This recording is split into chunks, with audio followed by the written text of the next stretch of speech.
I was gutting bait in the dark when the first cold spray came over the side and hit the back of my hand. The deck lights were on, but they only lit the cutting board and the bucket at my feet.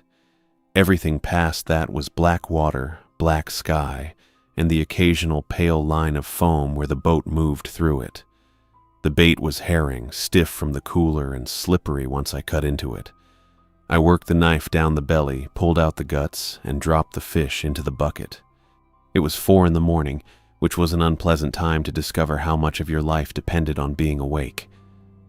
Leon stood in the wheelhouse with one hand on the wheel, steering the Marguerite away from the harbor and toward the open water near the mouth of the Kennebec. I could see his shape through the glass, along with the dim glow from the instruments. I had taken the job because I had flunked my spring semester and wrecked Dad's car, which meant I owed him $2,000. I hadn't told either of my parents that I had no idea what I was going to do after college. That part had seemed harder to explain than the car. The cash from the boat was supposed to fix some of it. I would work the season, put money in an envelope, and pay Dad back. After that, I would figure out the rest. That was the plan anyway. Leon came down from the wheelhouse and stepped around the bait tubs. He looked at the fish I was cutting, then at the loose line near the stern. "Keep that line clear," he said. "It's clear." "It's beside your boot." I looked down. A short length of warp had worked loose from one of the coils and was lying across the deck near my foot. I moved it back with my heel. "Better?" "Now it is." He picked up one of the bait bags and showed me how to twist the mouth closed before securing it. I had been tying them too loosely, which meant the bait would wash out before the traps had time to do anything useful. "You want it tight enough to hold," he said. "Not so tight you can't get it open." I nodded and tried again. Leon watched me for a moment, then went back toward the wheelhouse. He stopped before climbing the steps. "And the other rule?" I looked at him. "There's only one rule?" "The boat's got one rule that matters." I waited. "If a buoy line comes up frayed clean through, instead of cut or chewed, we drop the whole string and head back. Doesn't matter how full the traps are. Doesn't matter if you can see lobsters crawling through the vents. We leave it." I glanced at the coils of line stacked beside the rail. "That happens?" "It happened to my father." "When?" 1978. He said it like the year itself should have been enough explanation. I waited for more, and eventually he gave it to me. "He dropped a string off Seguin Island and came back with a stranger." I laughed because I thought he was joking. Leon made jokes about almost everything, especially when the work was wet or cold or taking longer than it should have. He didn't laugh with me. The boat engine filled the space between us. Leon kept looking at me, and I stopped smiling. "You're serious?" "If the line's frayed clean through, we drop the string and go back to harbor." "Because your father came back with a stranger?" "That's the rule." He climbed into the wheelhouse. I looked at the line beside my boot, then at the water moving past the stern. It was too dark to see much of anything, which made the story feel less like a joke than it had a minute earlier. Leon treated most of the work as if it were simple enough to do with his eyes closed, but he checked every replacement line himself. He ran his thumb along the cut ends and turned them over to look at the strands. The cuts were clean, made with a knife. He never let me put one in the gear without checking it first. During the first 3 weeks of June, I learned how to band lobster claws without getting pinched, how to measure shorts, and how to clear a snarled length of warp without making the knot worse. I learned that fog around the outer islands didn't always arrive as a wall. Sometimes it came in thin pieces, and sometimes the water disappeared before the sky did. We worked past Seguin Island, where the bottom dropped away beyond the ledge and the sonar couldn't find it. Leon said that was normal. He said it like the ocean was allowed to have places where it stopped answering questions. Most days we worked without talking much. Leon would steer while I handled the gear, and then we would switch jobs when he decided I was getting too comfortable. When I fumbled a trap coming aboard, he used the marine radio to talk to me from 6 feet away. "Take your time, cousin," he said one afternoon. "The lobsters aren't in a hurry. "I've got it." You've had it for about 30 seconds now." The trap swung against the rail. I caught the line and pulled it in, trying not to let him see how hard I was working. "Got it," I said. "Sure you do." He left the radio on long enough for me to hear him. Each afternoon, I sent Mom photographs of the catch from the dock. I took pictures of the lobsters piled in the crates, their claws banded and their shells dark and wet, then sent them before I started cleaning the deck. Mom usually answered with something about the size of them or whether I was eating enough. She didn't ask about school very often. I appreciated that. I counted the lobster money into an envelope for Dad at the end of each week. The bills smelled like salt and diesel, and sometimes there was a smear of bait on one corner. I kept counting anyway, smoothing each bill flat before putting it inside. I had already given everyone enough reasons to call me a failure. I didn't want to give them another one. On Tuesday, June 25th, the weather turned gray before we reached the deep ledge past Seguin. The sky and the water had nearly the same color, and the fog kept thickening around us in low, shifting patches. It was not heavy enough to stop the trip, at least not according to Leon, but it made the boat feel smaller. The first buoy came up normally. Leon slowed the Marguerite while I brought the line aboard. The rope was wet and cold, and it pulled steadily against my gloves. Nothing caught or dragged. The trap came over the rail with the usual weight, and I set it where Leon pointed. The second buoy rose cleanly, then the third. By the fourth, the fog had closed in enough that I could no longer see the open water behind the boat. Leon kept turning his head toward it anyway. "What are you looking at?" I asked. Water. "I can see that." Then you're all set. The fifth buoy surfaced with its line intact. Leon watched it come aboard, but he didn't make a joke. He stood near the throttle with his shoulders slightly raised. I went back to the bait and checked the bags. The knots were holding. The deck was wet beneath my boots, and small pieces of herring skin had stuck to the cutting board. Leon looked toward the open water again. "Is the fog getting worse?" I asked. It's fog. That doesn't answer me. It'll lift. He said it casually, but he kept looking behind us. The sixth buoy rose slowly. At first I only saw the top of it, pale against the gray. Then the line came up, dragging water from below. It was frayed clean through. The strands splayed and softened, with no knife marks and no tooth marks. I hauled the line aboard while water streamed from it and kept it steady as the rest slid across the deck toward me. The strands were splayed and softened, not cut or chewed. The pale fibers fanned out from the torn end. The lower section was still attached to the trap, which made no sense because the trap was small enough for a lobster and nothing much bigger. Leon looked at it for a second. Drop it. He said. Drop the trap and the rest of the string. I started to lower the line, but he reached past me toward the trap hatch instead of the throttle. "You said we leave it," I said. I know what I said. "That's the rule." It's still the rule, cousin. His hand went to the latch. I kept hold of the line because he hadn't told me to let go, and because the boat was moving just enough that the rope pulled against my gloves. The fog had closed around us. I couldn't see the other buoys or the water beyond the stern, only the deck lights shining on the wet boards and the trap sitting open near my knees. Leon lifted the hatch. Something pale shifted inside. At first I thought it was bait or a torn piece of netting caught in the trap. Then it moved again, folding itself against the back wall. It was too large for the space, but it seemed to be making itself smaller. Its body pressed into a shape that the trap could hold. Leon leaned over it. "Don't," I said. He didn't answer. He put one hand on the edge of the trap and started to reach inside. The pale shape turned its head. It looked toward Leon first, then toward me. Its face was wet and white in the deck light, with a narrow nose that had been broken in the same place as Leon's. Water ran down its cheek and gathered at its jaw. One arm unfolded from beneath its body, and the anchor tattoo showed on the forearm. I stopped breathing. The thing kept unfolding. Its shoulder came up against the hatch.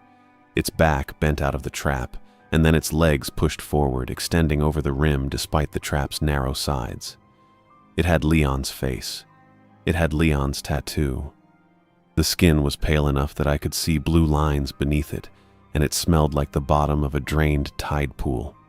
Leon jerked back and grabbed the gaff. The thing came over the rail. He swung before it could get both hands onto the deck. The hook struck its shoulder with a wet, heavy sound, and the force of it drove Leon sideways into the open trap. The thing reached for him and closed its fingers around the front of his jacket. I let go of the line. It dropped hard against the deck, and the loose coils slid toward the stern. I tried to step back, but my boot caught in the rope. Leon and the pale body slammed into the side of the boat, knocking the trap against the rail. "Get off me!" Leon said. The thing made a sound that was almost his voice. The gaff came up again. Leon struck it across the side of the head and the body bent away from him. Spray burst over the rail and hit my face. I wiped at my eyes, but the fog and the water had turned the deck lights into yellow smears. I heard Leon shouting, though I couldn't make out all the words. I heard the metal hook scrape against the rail. Something hit the deck beside me, hard enough to shake the boards under my boots. Then there was a heavy splash. The boat rocked beneath us. Water ran across the deck and through the scuppers. I fell against the bait tub and held onto its rim until the movement passed. When I looked up, one Leon stood beside the open trap with the gaff in his hand. The other one was gone. Leon's jacket was torn at the shoulder. He had a dark mark along his cheek, though I couldn't tell if it was blood or mud. He looked at me, then at the rope lying between us. "Coil the line," he said. I didn't move. "Kingston!" I looked over the rail. The water below was gray and empty, chopped by the wake and the rain of spray. I couldn't see a body. I couldn't see anything past the side of the boat. "Which one went over?" I asked. Leon stared at me. "What?" "Which one went over?"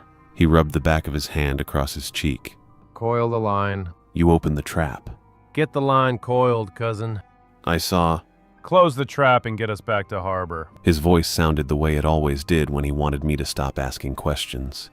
He spoke in the same flat, practical tone he used when telling me to move a bait bag or clear a line from the stern. I saw 2 Leons on that boat. One of them had come out of a trap that was too small to hold him, and one of them went over the side. I couldn't prove which one I was looking at. The Marguerite was alone beyond Seguin Island. The fog was thick around us, and I was still tangled in the line. I pulled the rope toward me and started coiling it. The line was cold through my gloves. I worked it into loose circles and set them beside the rail while Leon dragged the trap hatch shut. He secured the latch, then stepped over the rope and went to the wheelhouse. I followed him after I had gathered the last length. The engine was still running. The instruments glowed green and orange in the dark, and the windshield had fogged along the edges. Leon took the wheel with one hand and pushed the throttle forward with the other. "You all right?" he asked. I sat beside him instead of answering. He looked at me. "You hit your head?" No. "Then you're all right." I watched his hands. They were wet and covered in black grit. He rinsed them in the small sink beside the controls, rubbing his fingers together beneath the stream of water. The dirt came away in thin, gray trails, but some of it stayed beneath his fingernails. He smelled like low-tide flats and rotting seaweed. The smell filled the wheelhouse even with the door cracked open. I had smelled it before on traps that had sat too long in the mud, and on old rope pulled up from places where the tide barely moved. It was not the smell Leon usually carried. He smelled like diesel, salt, and bait. He dried his hands on a rag and put them back on the wheel. "What happened?" I asked. "The fog rolled in." "That's not what I meant." He looked through the windshield. "We had a rough haul." "You opened the trap." "It was stuck." "It wasn't stuck." He didn't say anything. The boat moved through the fog toward the harbor. I kept looking behind us, but the stern disappeared almost as soon as it passed the wheelhouse windows. Every few minutes I thought I saw something pale in the wake. Each time it turned out to be foam. Leon kept steering. He used the same phrases he had used before, telling me to watch the throttle and keep the line clear. Once, when I asked him whether he had seen the body in the water, he told me there was no body in the water. What went over then? "You're tired." I'm not tired. "You're cold." That doesn't answer me. "It doesn't need to." The marine radio crackled before I could ask anything else. Static filled the wheelhouse, followed by Mom's voice. Leon, can you hear me? Leon reached for the radio. We're coming in, he said. Is everything all right? I saw the fog settle over the ledge. Everything's fine. Did you have trouble with the gear? Nothing worth talking about. There was a pause on the other end. I could hear the faint hiss of the radio between her words. Kingston is with you? Leon looked at me. I stared through the windshield. Kingston's here. He said. Kingston, are you all right? I kept my mouth shut. Kingston? Leon adjusted the radio volume. He's tired. I can hear him. Mom said. Kingston, please answer me. I wanted to tell her. I wanted to say that Leon had opened the trap, that something with Leon's face had climbed out, that I didn't know who was beside me. But the words stopped somewhere below my throat. Leon held the radio close to his mouth. It was an ordinary trip, Connie. He said. Nothing happened. Mom was quiet for another moment. Please come straight home. We're going to the berth. Leon? The radio clicked, and the channel filled with static again. Leon set it back in its holder. I looked at him. He didn't look back. The harbor came out of the fog slowly, first as a few yellow lights and then as dark shapes along the shore. The sky had lightened while we were gone, though the morning still looked gray and unfinished. Leon guided the Marguerite between the floats and slowed near our berth. I went forward with the line. My gloves were still wet, and the rope dragged against my palms as I pulled it around the cleat. I made the first turn, then another, keeping the berth line tight while the boat nudged against the dock. Leon shut down the engine and picked up the gaff. He stepped onto the dock with it in his hand, carrying it away from the boat while I finished the berth line.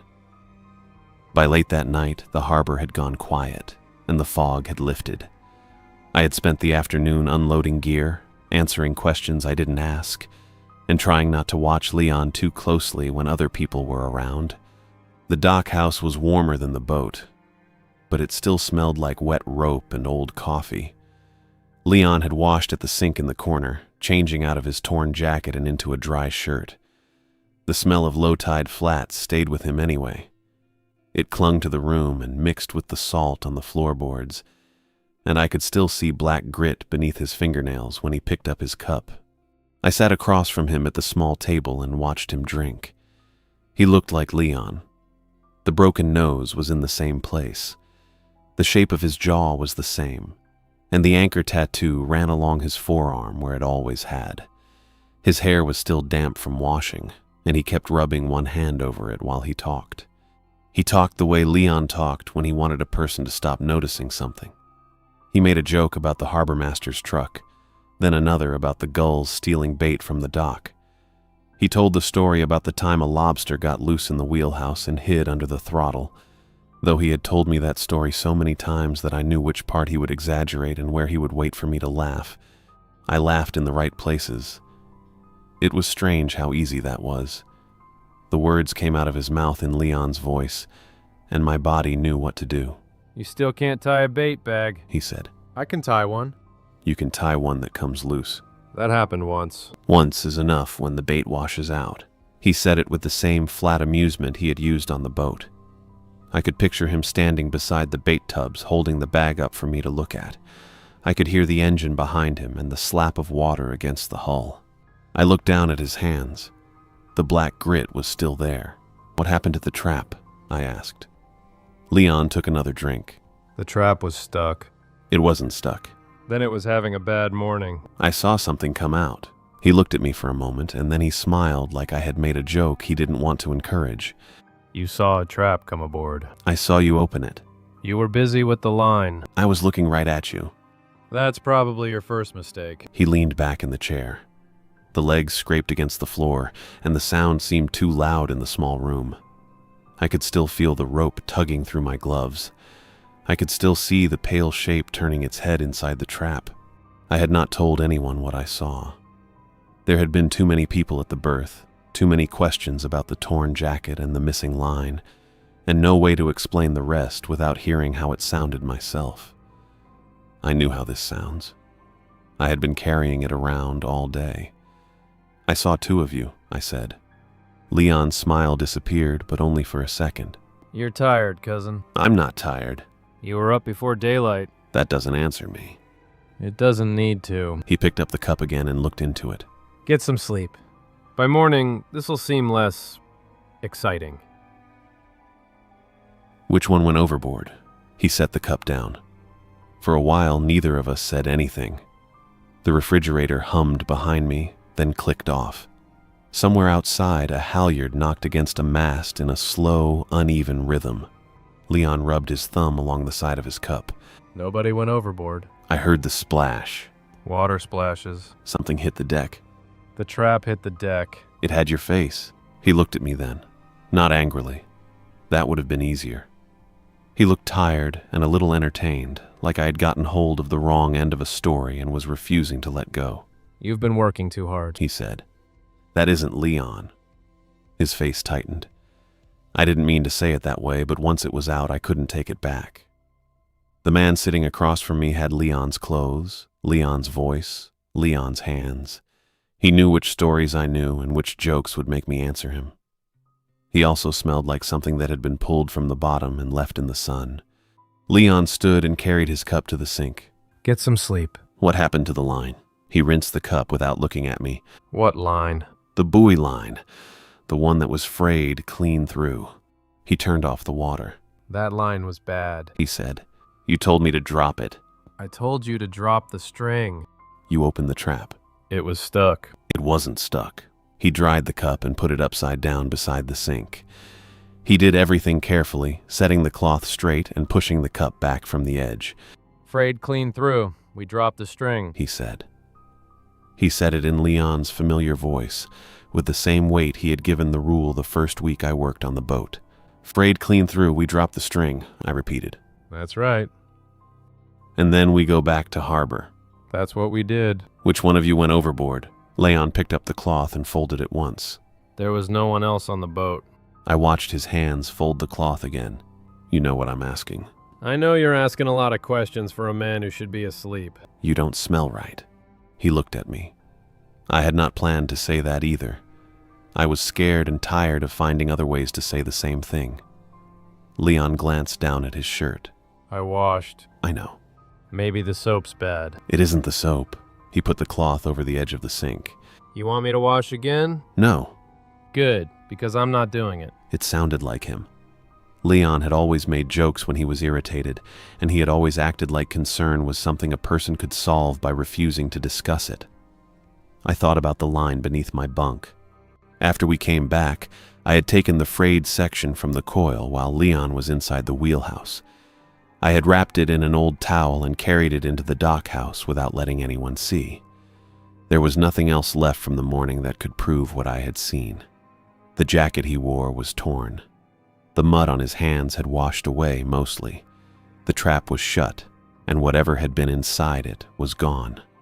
The line was the only thing I had. I went to the bunk and crouched beside it. The room was dark beneath the frame, but I could see the edge of the bucket where I had pushed it back against the wall. The line sat inside beneath the towel.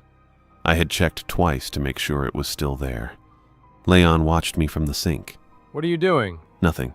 You're making a lot of noise for nothing. I slid the bucket farther beneath the bunk. I'm going to sleep. That's the best idea you've had tonight. I stood up and looked at him. You're Leon? He stared at me. I waited for him to laugh. I waited for him to say something about me being an idiot, or about the long day, or about the fact that I had been hit in the head by a trap. He had plenty of ways to make me feel stupid without raising his voice. Instead, he said, You know me, cousin. That was not an answer. He reached for his jacket and put it on, though the room was warm enough without it. The torn place at the shoulder pulled apart when he moved his arm. I watched the dark cloth separate, then watched him turn away from me. Where are you going? I asked. Outside. Why? To check something. What? He looked back over his shoulder. The boat's still there, Kingston. I know the boat's there. Then you're ahead of me. He opened the door and stepped onto the dock. Cold air came into the room around him. It carried the smell of salt and fuel. He left the door open for a few seconds before pulling it shut. I stayed beside the bunk. Pipes clicked in the wall. The refrigerator came on again, and the boards creaked whenever the wind moved beneath the building. I took off my boots and lay down fully dressed, keeping one arm close to the edge of the bunk so I could feel the bucket if I needed to. I didn't sleep. I kept hearing the splash from the boat, followed by Leon's voice telling me to coil the line. Every time I started to drift, I saw the pale face turn toward me inside the trap. I saw the broken nose and the anchor tattoo. Then the wet skin stretched over the shape of Leon's face. Once, something moved outside the dockhouse. I held still and listened. The sound came from the boards near the berth, followed by a slow step and the scrape of something against the wall. I thought Leon might come back in, but the door stayed shut. He didn't come back before morning. I stayed awake until the sky outside the dockhouse turned from black to gray, listening to the building settle and the wind move against the walls. At 3, I heard footsteps on the dock. They went from one end to the other and then back again, slow enough that I could picture him walking with his hands in his pockets. Leon never walked around when he couldn't sleep. He went to bed, or he sat in the wheelhouse with the radio on, or he made coffee and complained about the weather. The steps stopped outside the door. I held still and waited for the latch to move. It didn't. A few minutes later, he started walking again. By morning, there was a plate of eggs and toast on the table. I had made it and watched Leon refuse it. The eggs cooled beside the toast. The coffee went dark in the pot. Leon stood near the bait barrels with both hands resting on the rim of one. He looked tired from working too long, but his movements were steady. Not like he'd been awake all night. His shoulders were straight. His eyes were clear. He had changed into dry clothes, and the torn place in his jacket had been covered with another shirt. I watched him lower his face to the barrel and drink. The bait brine was a cloudy liquid left over from soaking herring. It smelled like salt, fish blood, and the inside of an old cooler. Leon drank it in long pulls, stopping only to breathe through his nose. "That's not coffee," I said. He lifted his head. Brine ran from the corner of his mouth and down into his beard. Good thing I didn't ask for coffee. "You've got eggs. I can see that. You aren't eating them." I had something. I looked at the barrel. "You had bait brine." He wiped his mouth with the back of his hand. Frayed clean through. We dropped the string. He said it in Leon's voice, but the words came out flat. "That isn't an answer." It wasn't a question worth answering, cousin. He picked up the plate and carried it to the edge of the table. For a second, I thought he might sit down. Instead, he set the plate beside the bait knife and went back to the barrel. The Marguerite was tied at the dock, and there was no trip scheduled. Pedro had posted the landings for the week on the board by the harbor office, and our name wasn't on the morning list. Even if it had been, Leon wouldn't have been preparing the boat before breakfast. He stood at the wheelhouse door while I checked the fuel line. Pedro wants the landing numbers before noon. He said, "Pedro knows we aren't going out." We're going out a little way. "For what?" He looked past me toward the ledge. The water was calm inside the harbor, though the sky over the open water had the same dull gray color it had worn the day before. The moorings need checking. "There isn't a trip." Didn't say there was. I followed him onto the dock.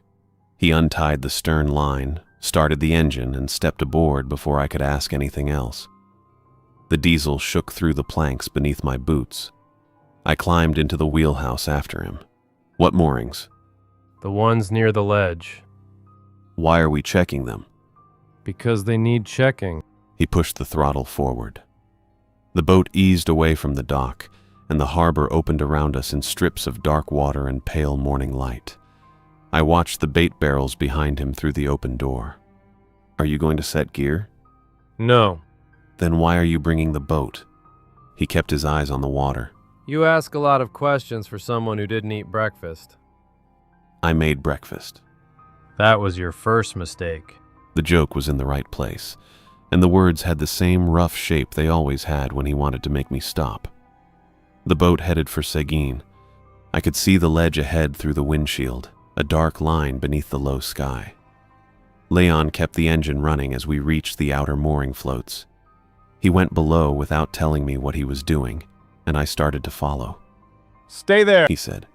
I want to see the gear. You don't need to. I work the gear. You work what I tell you to work. I stopped at the top of the steps. The engine idled beneath us, and the hull lifted and dropped against the small waves. Leon stayed below for less than a minute. When he came back, his hands were empty. "What did you check?" I asked. The moorings. "Which ones?" He looked at me. You know, cousin, frayed clean through. We dropped the string. He said the rule again, but this time it sounded almost amused. Now he made it sound like something we had agreed on together.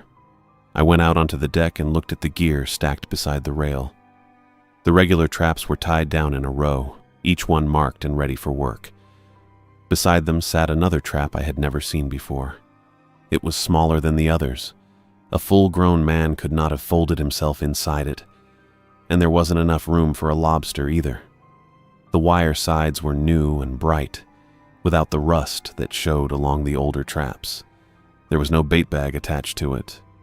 Leon carried it to the dock when we got back. "What is that for?" I asked.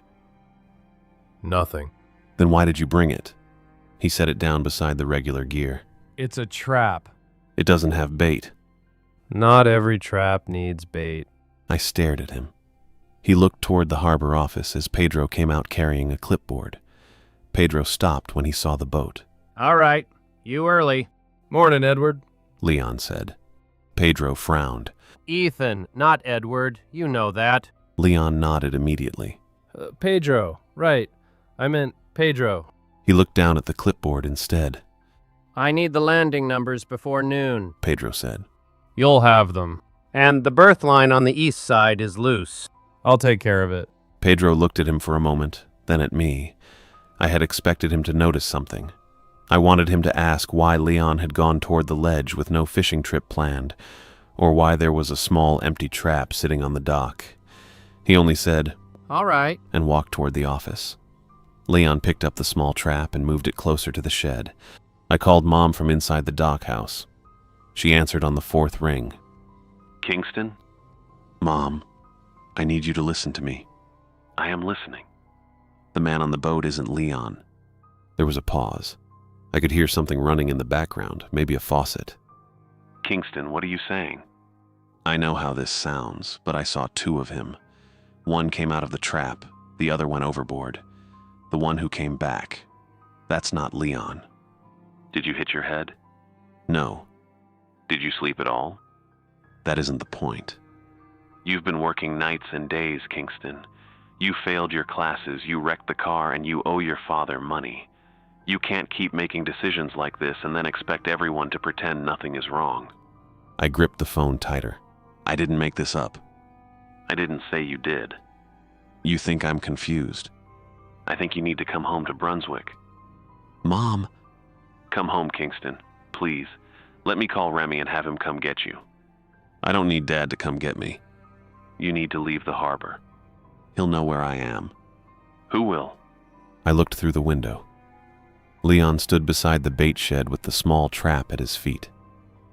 Leon. My mother was quiet. Kingston, She said, softer this time. tell me plainly what happened out there. I could not tell her plainly. I could tell her the line had been frayed clean through, that Leon had opened the trap, and that the thing inside had his face and tattoo. None of it sounded like something a person should say over the phone to his mother in the morning. I saw something come out, I said. Something. I closed my eyes. I don't know what it was. Then you need to let someone help you. I'm trying to help you. Please come home. I ended the call before she could say anything else. Luna answered when I called her. Her voice was sharper than Mom's. What did you do? Is Leon with you? He's at the harbor. Then you know. I know you're accusing him again. I am not accusing him. That isn't Leon. Stop saying that. I watched him go overboard. You watched him go back to sea after June 25th. I watched someone go back to sea. Kingston, stop. I saw two Leons.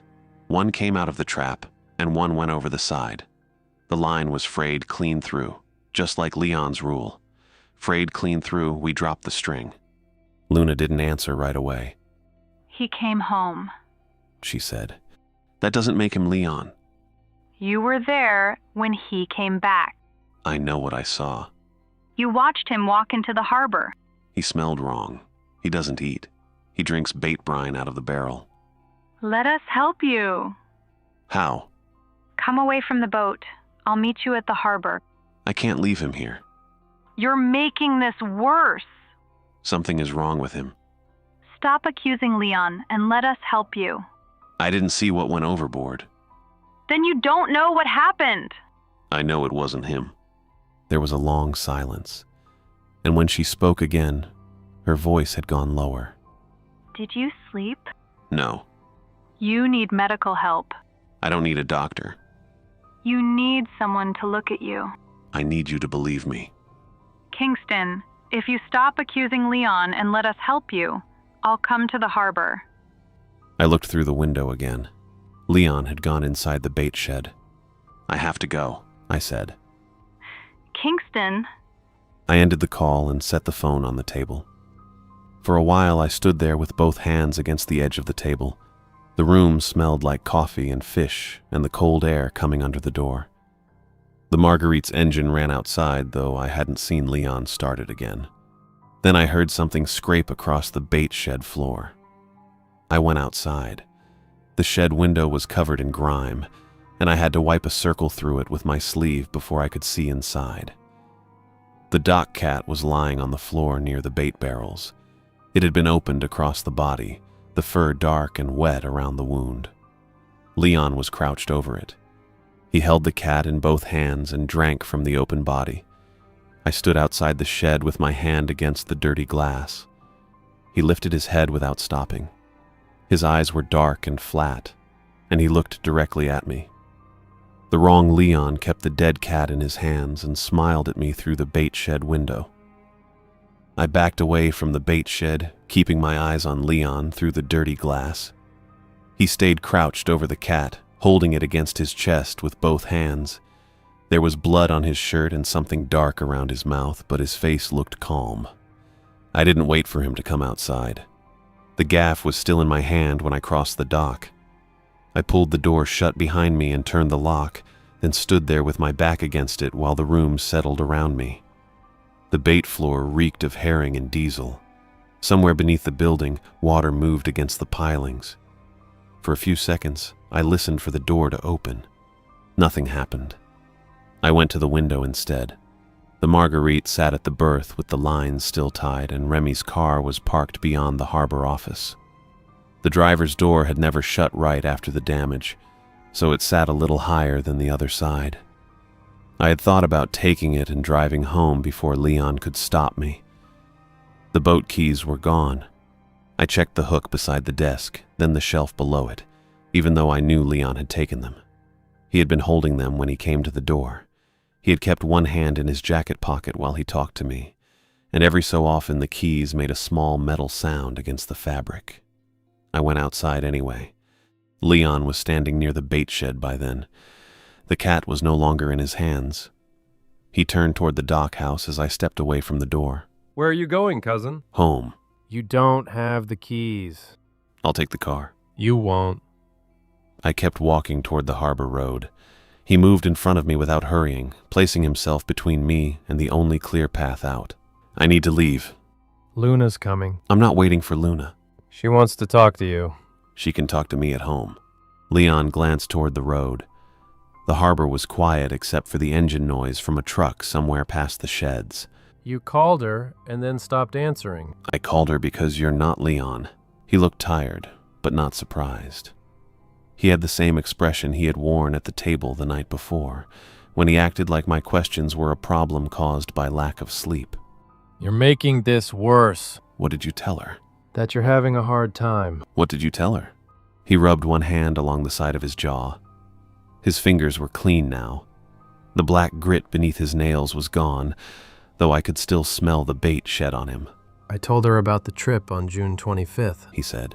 I told her you haven't slept since. I told her you've been talking about the trap and the line and somebody going overboard. I had not told Luna any of that. I had told her I saw 2 Leons, but not about the frayed line. I never mentioned what Leon said after the splash, or how he had kept repeating the rule. You didn't hear those things from her? I heard them from you. Not all of them. You've been saying plenty. The answer was too easy. He had been listening to me when I talked to Mom. He had been close enough to hear the call with Luna, too. But he had known things before then. He had known what I had said inside, what I had carried from the boat, and what I had kept to myself. The door behind me opened. I turned fast, but Leon had only reached past me and pulled it wider. His hand stayed on the edge of the door. Go inside, he said. I'm leaving. You can wait inside for Luna. You're blocking me. Because you're not thinking straight. He didn't raise his voice. If he had shouted, I could have told myself that the anger belonged to something else. Instead, he stood there with his shoulders loose and his face familiar, acting like he was doing me a favor. I went back inside. The gaff was still in my hand. The metal hook knocked against the doorframe. His eyes went to it. Put that away. No. Kingston! I moved toward the back room. The gaff was long enough that I had to turn it sideways to get through the doorway. Leon followed me 2 steps, then stopped when I raised it. I'm not going to hurt you, I said. I didn't say you were. You're acting like it. I'm acting like a man who doesn't want you waving a hook around in a building full of glass. The back room had thick lobster tanks along 2 walls. They were empty for the season, though a shallow film of water covered the bottoms and made the glass look cloudy. The tanks separated the room from the bait floor, leaving only the narrow door behind me and the rear door opening onto the harbor road. I shut that door and slid the bolt across it. Leon watched from the other side of the tanks. You planning to stay in there? Until Luna gets here. She's not coming to fight you. I know. You don't. I set the gaff against the wall where I could reach it. Through the glass, the bait floor looked warped and yellow. The small empty trap sat near the tubs. It was the same one Leon had brought back from the ledge, new wire and no bait, its narrow opening facing toward the room. It had been moved. When I had seen it before, it was beside the regular traps near the shed. Now it sat only a few feet from the tank glass. Fresh line ran from its top and disappeared behind the bait barrels. The trap was large enough for a person if they folded themselves tightly enough. The opening faced the bed. I looked at Leon. You moved that. It's a trap. It wasn't there before. You're seeing things. I can see the line. Then you can see it's not your business. I stayed in the back room until I heard a car come up the harbor road. Tires cracked over loose gravel, then stopped near the office. A door shut. Leon turned toward the sound. Luna, he said. I stepped closer to the tanks. Luna came into view between the buildings, walking quickly with her jacket pulled tight around her.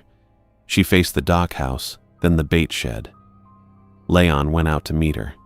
He didn't come toward the glass. He walked to the shed instead, keeping the building between himself and the door. Luna stopped several feet away from him. Where is Kingston? She asked. he's inside. Why didn't he answer? He took the phone. Did he hurt himself? No. Then why is he locked in there? Leon looked back at the dock house. He thinks something happened on the boat. What happened? He hasn't been sleeping. He keeps saying the trap opened and somebody wearing my face came out of it. Luna went still. Leon continued before she could answer. He says I went overboard on June 25th. Says the line was frayed clean through and I should have dropped the string. He's been carrying this around since the trip, and now he's got the gaff. I had not told Luna about the gaff. I stepped toward the door. Luna, listen to me. She looked over at the dock house. Leon moved in front of her. Don't go near him, He said. He's frightened. I'm not frightened. Luna kept looking at the door. Kingston, come outside. That isn't Leon. Leon glanced at her, and his expression changed just enough for me to see the calculation behind it. Then he turned back toward me. You hear him? He said, He's been saying that since yesterday. You know what happened. Kingston, stop. He opened the trap. Luna took a step toward the dock house. Leon reached out and caught her by the arm. Let us talk first. Let go of me! He released her immediately, but stayed between her and the door. Luna, I'm all right. He said. He isn't. I had spent the whole night looking for a difference in the way he held his head or moved his hands. Luna had known him longer than I had been alive. If he looked at her with Leon's eyes and spoke in Leon's voice, she had no reason to choose my story over his. "Luna," I said, "I know how this sounds, but—" I know how it sounds. she said. You're upset. "He isn't Leon. Stop saying that. He came out of the trap. You told me that. The other one went overboard. You don't know that. I saw it. You saw Leon go back to sea. That wasn't him." She pressed her lips together and looked toward the road. I'm coming back with Connie and the police. "Don't leave. I'm not leaving you here by yourself. He'll keep me inside." Leon looked at her. I'll keep him inside until help arrives. The words made Luna turn toward him. Don't say it like that. She said. I'm not locking him in. I'm keeping him from running into the road with a gaff. I'm not going to hurt anyone. Then come out peacefully. I gripped the handle of the gaff. "You have to believe me before it comes back." Luna's face tightened. What comes back? Leon answered for me. He keeps talking about the trap. "Stop talking about me," I said. Kingston, let us help you. "You don't understand." Then explain it without accusing him. "I can't explain it." Because you don't know what happened. "I know what I saw." She shook her head. You need to come home. "I can't. You can. You're choosing not to. I'm trying to keep you safe." From Leon? "From whatever he is." Her eyes filled with anger, though she still didn't look afraid. Stop accusing Leon and let us help you. I looked at the man standing beside her. He had one hand resting on the bait shed door and the other hanging loose beside his leg. Luna stepped backward toward the road. I'll be back with Connie. She said. And the police. "Luna." Come out peacefully, Kingston. "I can't." Then stay inside. She turned and walked away. Leon watched her go until she disappeared past the harbor office. Then he pulled the door shut from the outside. I heard the lock turn. The room grew quiet again. I carried the gaff into the back room and pushed a chair under the inside handle of the door. It wasn't much of a barricade, but it was what I had. Through the glass, the small empty trap sat among the tubs with its opening aimed at the room. Leon reached for the dock lights. One row went dark, then the next. The bait floor disappeared in sections until only the gray afternoon showed through the windows. He turned off the last light and stood in the dark beyond the tanks. I held the gaff with both hands. For a moment, I couldn't see him at all. Then his shape moved behind the glass, coming toward the tank room. The light outside had gone from gray to blue by the time Leon reached the tank room. I had been sitting with the gaff across my knees for almost 2 hours, listening to the building and watching his shape move behind the glass. He walked slowly along the bait floor, passing the barrels and the small trap, and then coming back again. Every few steps, he leaned forward and tapped his forehead against the tank wall. Thunk. He straightened up and kept walking. Thunk. The sound was always the same. It came through the glass with a dull, hollow weight, and after a while I started expecting it before he moved. I had expected the door to open, or Luna to come back with Connie and the police, but no one came. The dock road stayed empty. The office by the harbor stayed dark. Leon stopped in front of the tank. Frayed, not cut, cousin. He tapped his forehead against the glass. Thunk. I kept both hands on the gaff. The metal shaft was cold against my palms, and my shoulders hurt from holding it ready for so long. The rear door was behind me and to the left, partly blocked by the nearest tank. I could see the handle through the glass if I leaned forward, but I couldn't reach it without turning away from Leon. He walked past me again. Frayed, not cut, cousin. Thunk. The glass didn't move. I kept waiting for it to crack, but he never hit it hard enough to do anything. He only tapped his forehead against the pane and continued along the room like he had all night. I wanted him to speak normally.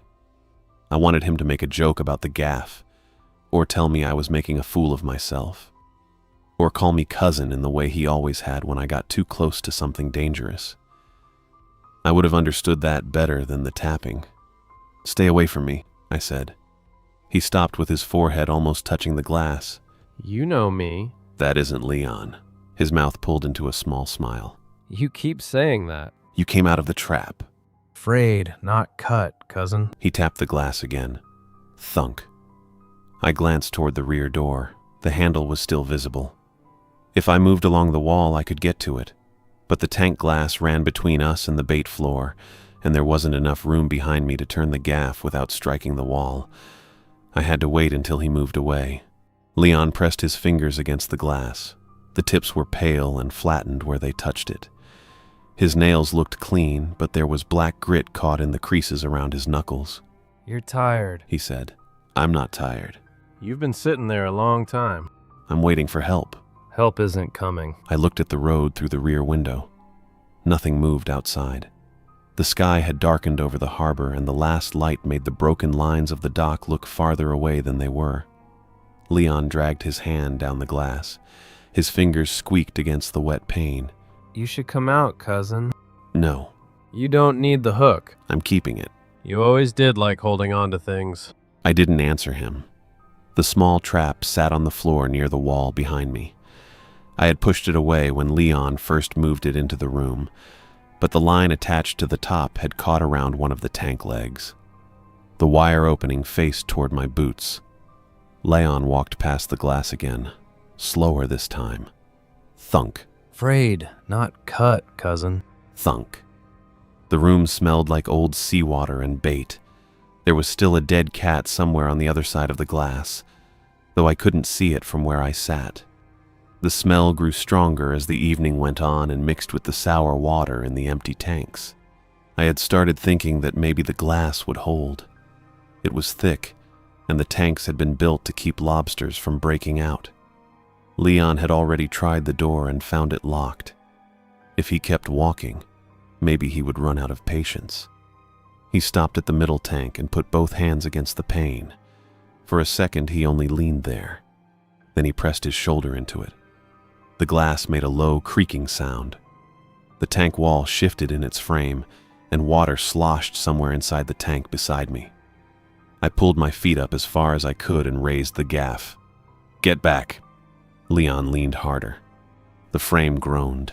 A thin white line appeared across the glass near his shoulder. It spread toward the corner in two quick branches. "Leon, get away from it." He turned his face toward me. His forehead rested against the pane, and his eyes stayed open. Frayed, not cut, cousin. The glass broke inward. It didn't burst all at once. The middle bowed toward me, then folded into sharp pieces as Leon came through it. Seawater hit the floor with him. Lobsters, bait, and pieces of glass came with it. The water struck my legs and knocked me sideways into the corner. The gaff slipped from my hands. I grabbed for the tank frame, but the metal tore through my palm. The cold, heavy water kept pouring over my boots and dragging the small trap across the floor. Lobsters struck my knees and crawled over my legs, their shells knocking against the glass and wire. Bait floated around me in pale strips. Leon came through the broken tank wall on his hands and knees. Glass hung from his shirt and shoulders. Water ran off his face, and he looked calm, like he had only stepped through a doorway. I pushed the trap away when it reached my boots. The wire scraped across my shin. I caught the top handle and shoved it toward the rear door, but Leon grabbed my jacket. "Let go." He pulled me across the flooded floor. My back hit the corner, and one of the lobsters caught my jeans with its claw. I kicked at it and felt the fabric tear. Leon's hand closed around my upper arm. You're coming with me, cousin. No. The trap moved beside us, dragging through the water. I held onto its frame with one hand while Leon pulled with the other. The opening caught against my boot, and I jammed my foot against it to keep it from reaching my legs. He pulled harder. The water rose around my hips. Broken glass moved across the floor and cut through my hands whenever I shifted my weight. I tried to reach the rear door, but Leon had me pinned between the corner and the trap. Frayed, not cut, cousin. He said. He dragged me another foot. I felt the gaff strike my ankle. It had settled beneath the water near the broken tank, its handle pointing toward me. I released the trap and reached into the water. Leon pulled my arm away from it. I reached again and caught the shaft with my fingers. The metal slid out of my grip once, then I hooked my hand around it and pulled. The gaff came free from beneath the water. Leon saw it. He let go of my arm and reached for my throat. I brought the gaff up between us. The hook caught him beneath the jaw, but he kept coming. His hand closed around the back of my neck and drove me against the wall. I could smell the bait on him. It was the same smell from the shed, fish and salt and something rotten underneath. I pulled the gaff toward me. The hook dug into his throat. He didn't bleed. The skin opened around the metal, but there was no red in it. The edges pulled apart like wet paper, and a pale layer showed beneath. I pushed harder. The point went through his throat and came out the other side. His hand tightened around my neck, cutting off my breath. The gaff shaft shook between us. "Let go," I said. He looked at me. "Let go of me." His fingers stayed closed. I drove the gaff forward again, using both hands. The point punched deeper, and the skin around his neck split open without making a wet sound. There was still no blood.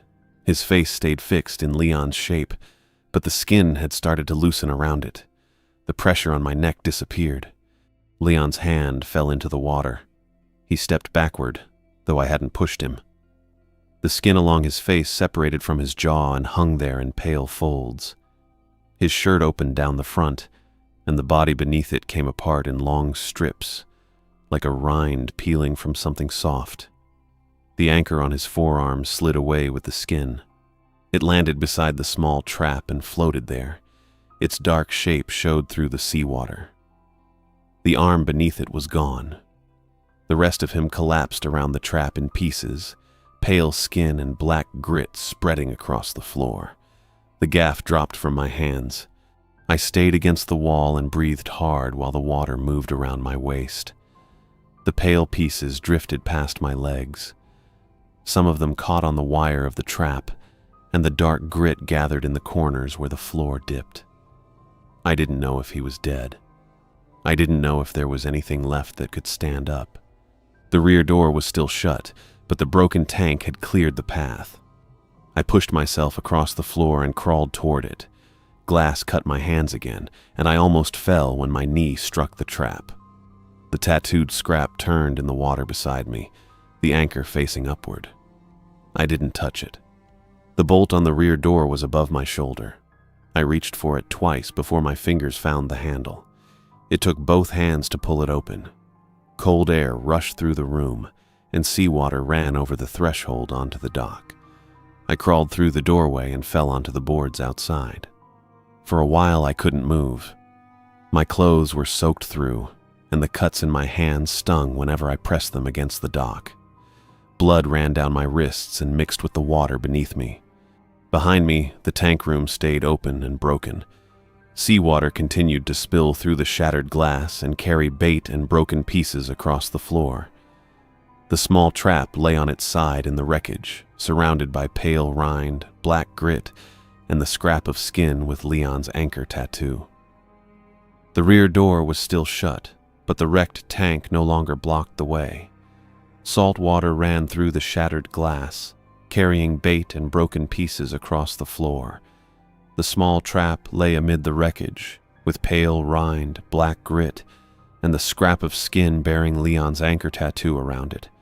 I stayed on the dock with my face against the boards until I heard cars coming up the harbor road. The first one stopped hard enough that the tires slipped on the gravel. Another followed it, then another, and doors opened all around the harbor. Luna came toward me first. She was wearing the same jacket she had left in, pulled tight around her body, and Connie was behind her with Remy. A state police cruiser stopped near the office, its lights turning across the buildings without making the place any brighter. Christian came around the front of it. His uniform told me he was a state trooper, and he walked toward the broken door without looking at anyone for permission. He was lean, with gray eyes that moved from me to the building beside the dock and then to the tank room. He stopped several feet from where I lay. Where is Leon's body?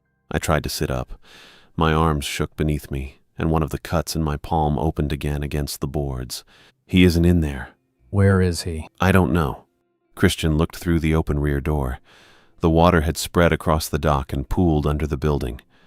Bait floated in it, along with pieces of glass and the dark scraps that had come off the thing wearing Leon's skin.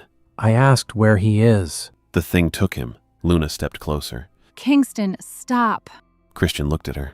You said he told you Leon was not Leon. He's been saying it since yesterday. She said. He called me twice, then stopped answering. I didn't stop answering, I said.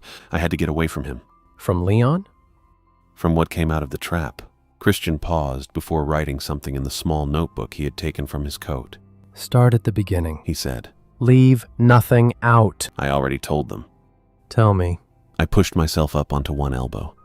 The dock boards were cold beneath my ribs, and I could feel blood running down my wrist into the sleeve of my shirt. The line was frayed clean through. Leon said we should drop the string, but then he opened the trap. Which trap? The small one. It was on the boat. What happened after he opened it? I looked toward the harbor. The Marguerite remained at the berth, her lines tied, her wheelhouse dark, and her deck wet from the spray. Something came out. What something? I don't know. You said it had Leon's face. It looked like him, but it wasn't him. Christian glanced at Luna. She shook her head. It came out of the trap, I said. Leon went over the rail. The other one came back to the harbor. Did you see Leon go over the rail? Yes. Did you see him after that? No. Then where is his body? I told you, I don't know. Christian looked past me again, toward the tank room. You were alone with him? I was with the other one. And you attacked him? He attacked me. There is blood on the dock, blood inside the tank room, and a damaged tank with a gaff lying beside it. He looked back at me. Where is Leon's body? I didn't kill Leon. You said he went overboard. He did. From where? Near Seguin. On June 25th? I nodded. The thing in the trap had his face. It followed me back. Christian wrote that down too. So you're saying Leon went overboard on June 25th, and you didn't report it? I tried to tell people. You told Luna that Leon was a creature. I told her what I saw. You told your mother the same thing? She didn't believe me. Did you contact anyone else? Pedro knew the line was frayed. Pedro saw Leon after June 25th? I didn't answer right away.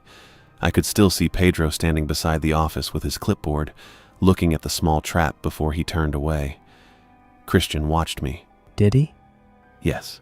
So Leon returned to the harbor after he went overboard? Not Leon. Christian closed the notebook. You understand how that sounds. I know how this sounds. You've been repeating that for more than a day. Because it's true. Luna's voice rose behind him. He killed Leon. I turned toward her. No, You took him out there and dumped him off Seguin. I didn't. You were the only one with him. The other Leon was with me, Stop saying that. she shouted. There was no other Leon. He came out of the trap. You made that up because you wanted an excuse. Her face had gone red, and for the first time since she arrived, she looked afraid, though she seemed angry about it. You drowned him and then invented some monster so nobody would ask where he was. I didn't kill him. Where is his body then? I looked toward the room where the tank had been. It was never a body. Luna took another step toward me. You're talking about my husband. I know. You watched him go overboard and left him there. He opened the trap. You left him there. I tried to stop him. Christian moved between us. Luna, stay back. He killed Leon. She said. He killed his own cousin, and now he's standing here blaming him for it. Connie had reached the dock by then. She stopped beside Remy, both of them looking at the broken tank room. Mom kept one hand pressed against the front of her cardigan. Dad had the envelope of Lobster money in his coat pocket, the same envelope he had taken back before everything happened. "Mom," I said. She looked at me, then at Christian. "Is he hurt?" He has several cuts. Christian said. An ambulance is coming. "I don't need an ambulance. You need your hands looked at," Mom said. "I need you to believe me." She lowered her eyes. She had asked me to come home, and I had refused. She had heard me say that Leon was not Leon, and now she was standing in front of the wreckage with blood on the dock and no Leon anywhere. "What happened to him?" she asked. "He went overboard." "Kingston." "The real Leon went overboard." Remy took the envelope from his pocket. He held it out to me without looking at my face. "This is mine. I stared at the money. "Dad." You were supposed to finish the season and pay me back. "I will." There isn't a season now. He put the envelope in the inside pocket of his coat. The movement was careful and ordinary. Christian's radio made a sharp sound. He turned away to answer it. though I could still hear pieces of the conversation. They had searched the room. There was no intact body. The dead cat was beneath the barrels, and the blood on the floor matched the cuts in my hands. Someone had found the skin. Christian came back a few minutes later with the scrap sealed in a clear bag. The tattoo showed through it, dark and curved beneath the torn skin. I had watched it slide from the thing's arm and float beside the trap. Christian held the bag at eye level. This is a tattoo? Yes. Whose? Leon's. Could it be someone else's? No. He looked at the bag for a long time. The identification came back. I didn't understand. Already? It matches Leon. That doesn't mean I killed him. The tissue is his. The thing was wearing him. Christian's expression didn't change. You're admitting you cut him with the gaff. You are admitting that you cut him with the gaff. I cut the thing. He struck Leon in the throat. No. You said the gaff went through his neck. The skin came off. You said he had no blood. He wasn't human. Christian shut the bag in his hand. He wasn't human. Christian shut the bag in his hand. I can't put that in a report as anything but a hallucination. It wasn't a hallucination. We've got evidence that you and Leon were alone on the water. Leon disappeared. We found you injured beside a damaged tank with his skin in the room. I didn't put it there. Then tell me where his body is. I had no answer that would make him stop asking. The real Leon had gone overboard because he wanted to open the trap. He had broken his own rule. If a line came apart, we dropped it. He had said it many times, but when the trap came up, he had reached for it anyway. I had watched him fall. The thing that came back had his face, his voice, and the anchor-shaped tattoo on its arm. It had crossed the dock and drunk bait brine from the barrel while the real Leon drowned beyond the ledge. I had known that from the beginning. I had just kept hoping that knowing it would be enough. Christian reached for my wrists. You're being taken into custody while we investigate Leon's disappearance. I didn't disappear him. You can explain that at the station. I already explained it. Start at the beginning and leave nothing out. I told you the beginning. He secured one wrist, then the other. The metal was cold, and the cuts in my hands made it hard to keep them still. Luna was by the road with her arms crossed. Tell them what you did. She said. I didn't do anything to Leon. You drowned him. I didn't. You killed him and made up a creature. Connie looked at the ground. Remy watched the boat. Neither of them said anything. Christian guided me toward the cruiser. I kept turning my head back toward the building because I expected the thing to come through the broken tank room again. The floor was empty except for the water, the dead cat, and the pale pieces caught against the wire. The Marguerite stayed where we had left her. The frayed line hung over the side and dipped into the harbor water, the softened strands moving with each pull of the tide. The empty trap was still aboard, tipped against the regular gear with its opening facing the stern. I stopped walking for a moment. Christian's hand tightened around my arm. Keep moving. I looked at the boat until the cruiser door opened behind me. There was no one on the deck. No one stood in the wheelhouse.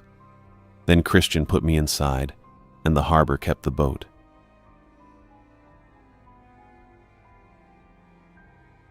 The drive out from Fredericksburg took 40 minutes, most of it on Farm to Market Road 1631 with the windows down because the truck's air conditioner had quit somewhere around El Paso a decade back, and I'd never bothered fixing it. Then a turn onto a caliche road that didn't have a name on any county map I'd ever seen, just a mailbox leaning sideways at the cattle guard, and 2 miles of white dust climbing up behind me like I was dragging a cloud. Donald had set the whole thing up. He was my daughter-in-law's brother, sold real estate out of an office in Kerrville with his photograph on a bench bus somewhere. And when my wife died and left me a house with a roof that leaked into the hallway and no income to speak of, he'd called and said he had something. A caretaker position. Quiet property, he said. Empty most of the time. Pays not much, but it's steady. And you know water systems, don't you, driving feed all those years.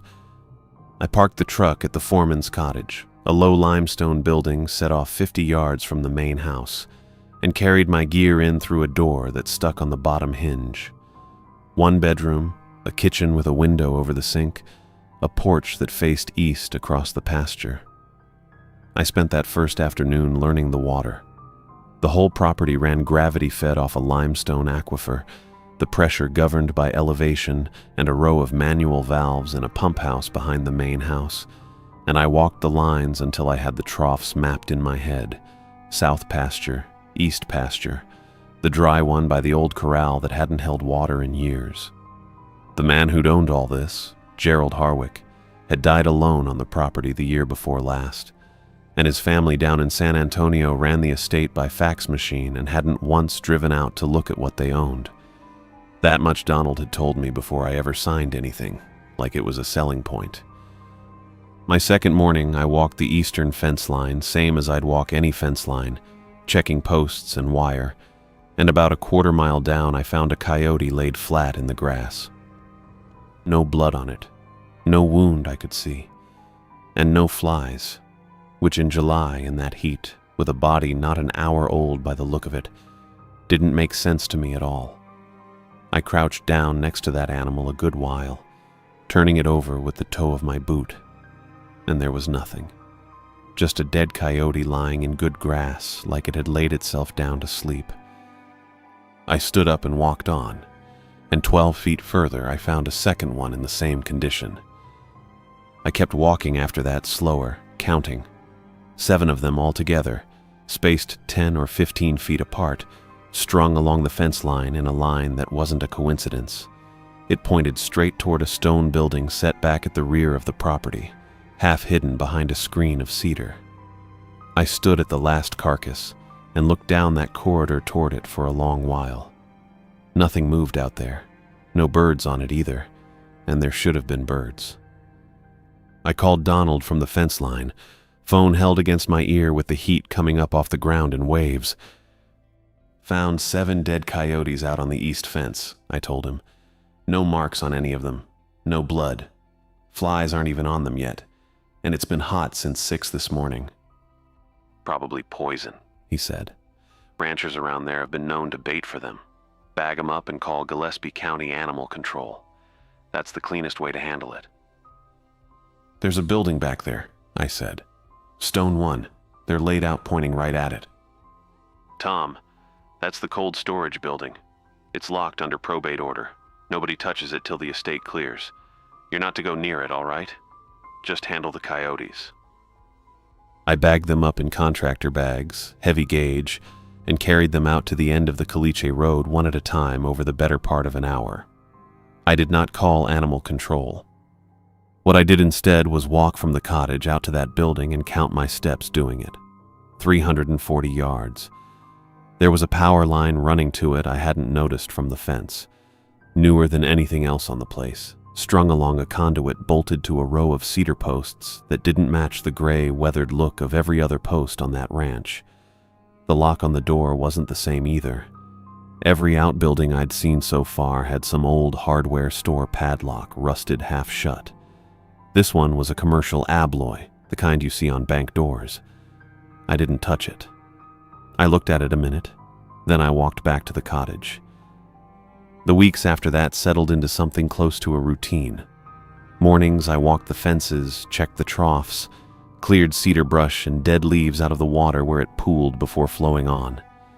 Twice a week I'd go through the main house and open every window I could to air it out, in case somebody came to look at buying it, though nobody ever did. The place stayed empty and dead quiet except for the cicadas and the wind moving through the cedar, and most days I didn't see another living soul. Every other Wednesday morning, a woman named Brenda Reynolds called from Donnell and Associates, the firm handling the estate. She'd go down my maintenance log line by line in a voice that never changed pitch no matter what I told her, and at the end of every call, without exception, she'd say the same thing.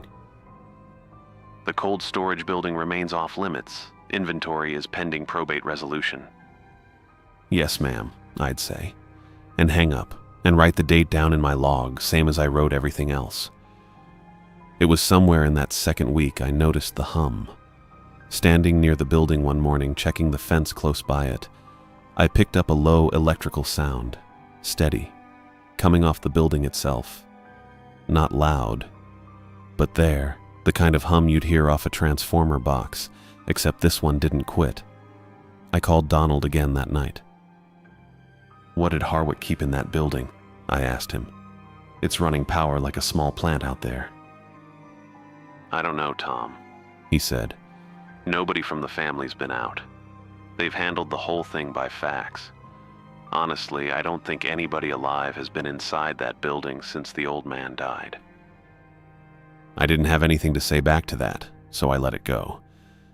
Tonight the air's still, no wind moving the cedar at all. I'm sitting out on the cottage porch with the lights off and the screen door propped. Across 340 yards of dark pasture, I can just make it out. That same low hum coming off the cold storage building in the dark. I sit there and listen to it. Brenda called Monday morning, right on schedule, 2 weeks to the day since the last one. I had the log open on the kitchen table before she even started talking, the way I always did, but she didn't ask about it this time. "The property has sold," she said. "Off-market transaction closed over the weekend. Your arrangement with Donnell and Associates will conclude in 1 week." I sat there a second with the pen still in my hand. "Who bought it?" "I'm not able to share that information." "Brenda, I've been out here 3 weeks, watering this place and walking that fence every morning. Seems like I'd get told who I'm doing it for." "A final check will be mailed to your Fredericksburg address," she said, like I hadn't said anything at all. "Thank you for your service to the estate, Tom." Then she was gone, and I sat there with the dial tone for a second before I set the phone down. I didn't think much more about it during the day. I aired out the main house like always, walked the fence, found nothing dead this time, which by then had started to feel like its own kind of strange. By evening, I'd more or less let it go, the way you let go of things you can't do anything about. Then around 10 that night, I was out on the porch with the lights off, same as the night before, and I saw headlights coming up the Caliche Road. A flatbed first, running slow over the washboard ruts, and behind it 2 black SUVs keeping close together like they were roped to it. I didn't move from the chair. They came up past the cottage without slowing, without a horn tap or a hand out a window, and parked in the cleared yard between the main house and the tree line. Men got out of the SUVs, 6 of them, maybe 7, moving with the kind of quiet that told me they'd done this before. They worked the flatbed's ramps down and started rolling things off. Big steel-cased units on wheeled frames, the size of a horse trailer cut in half, with exhaust stacks and fuel ports and handles welded on for 4 men to a corner. Generators. Industrial ones. The kind you see staged outside a hospital during a storm. Not the kind anybody keeps on a cattle ranch. They wheeled them across the pasture toward the cold storage building, one at a time, taking maybe 20 minutes a trip. Nobody talked above a murmur. Nobody looked toward the cottage. I sat in the dark and counted them as they passed, 4 units total, and when the last one had gone bumping off into the dark toward that stone building, the flatbed turned around in the yard and idled back down the road the way it came, headlights swinging once across the porch rail without ever finding me. I went inside after that and didn't sleep much. By morning, the hum had changed. I heard it before I was all the way dressed, coming through the screen with the dawn cool still on the air, and it wasn't the same sound I'd been listening to from the porch for 3 weeks. That one had been thin, a wire on a fence post kind of whine, something you could lose under a mockingbird if you tried. This was under it now, a low, steady push that didn't waver, the kind of sound a diesel makes when it's settled into a load and means to stay there. I walked out to within 50 yards of the building, close as I'd let myself get, and stood in the wet grass listening. The generators were tied in alongside the existing line now. I could see that much.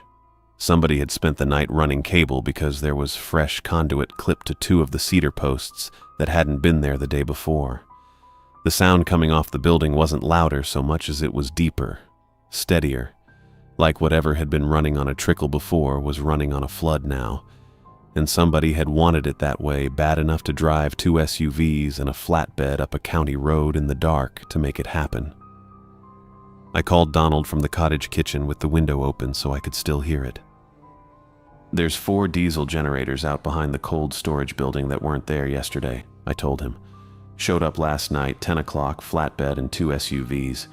Bunch of men I never saw before. Nobody knocked, nobody said a word to me. Now the whole building's humming different, louder. Okay, Donald said. The way he says, okay, when he's writing something down he doesn't understand. let me look into it. He called back about 4 hours later. Tom, listen, I talked to some people. The new owner's bringing in a setup crew. That's all this is. You just run out the week, collect your check. Don't worry yourself over it. Donald, you know what's in that building? There was a pause on the line, the kind where you can hear a man deciding how much of the truth to spend. Tyler, He said. And that's the part that stuck, him using my real name instead of Tom, like the conversation had stopped being business and become something else. I set you up with a maintenance job. That's all I did. I hung up without saying anything back.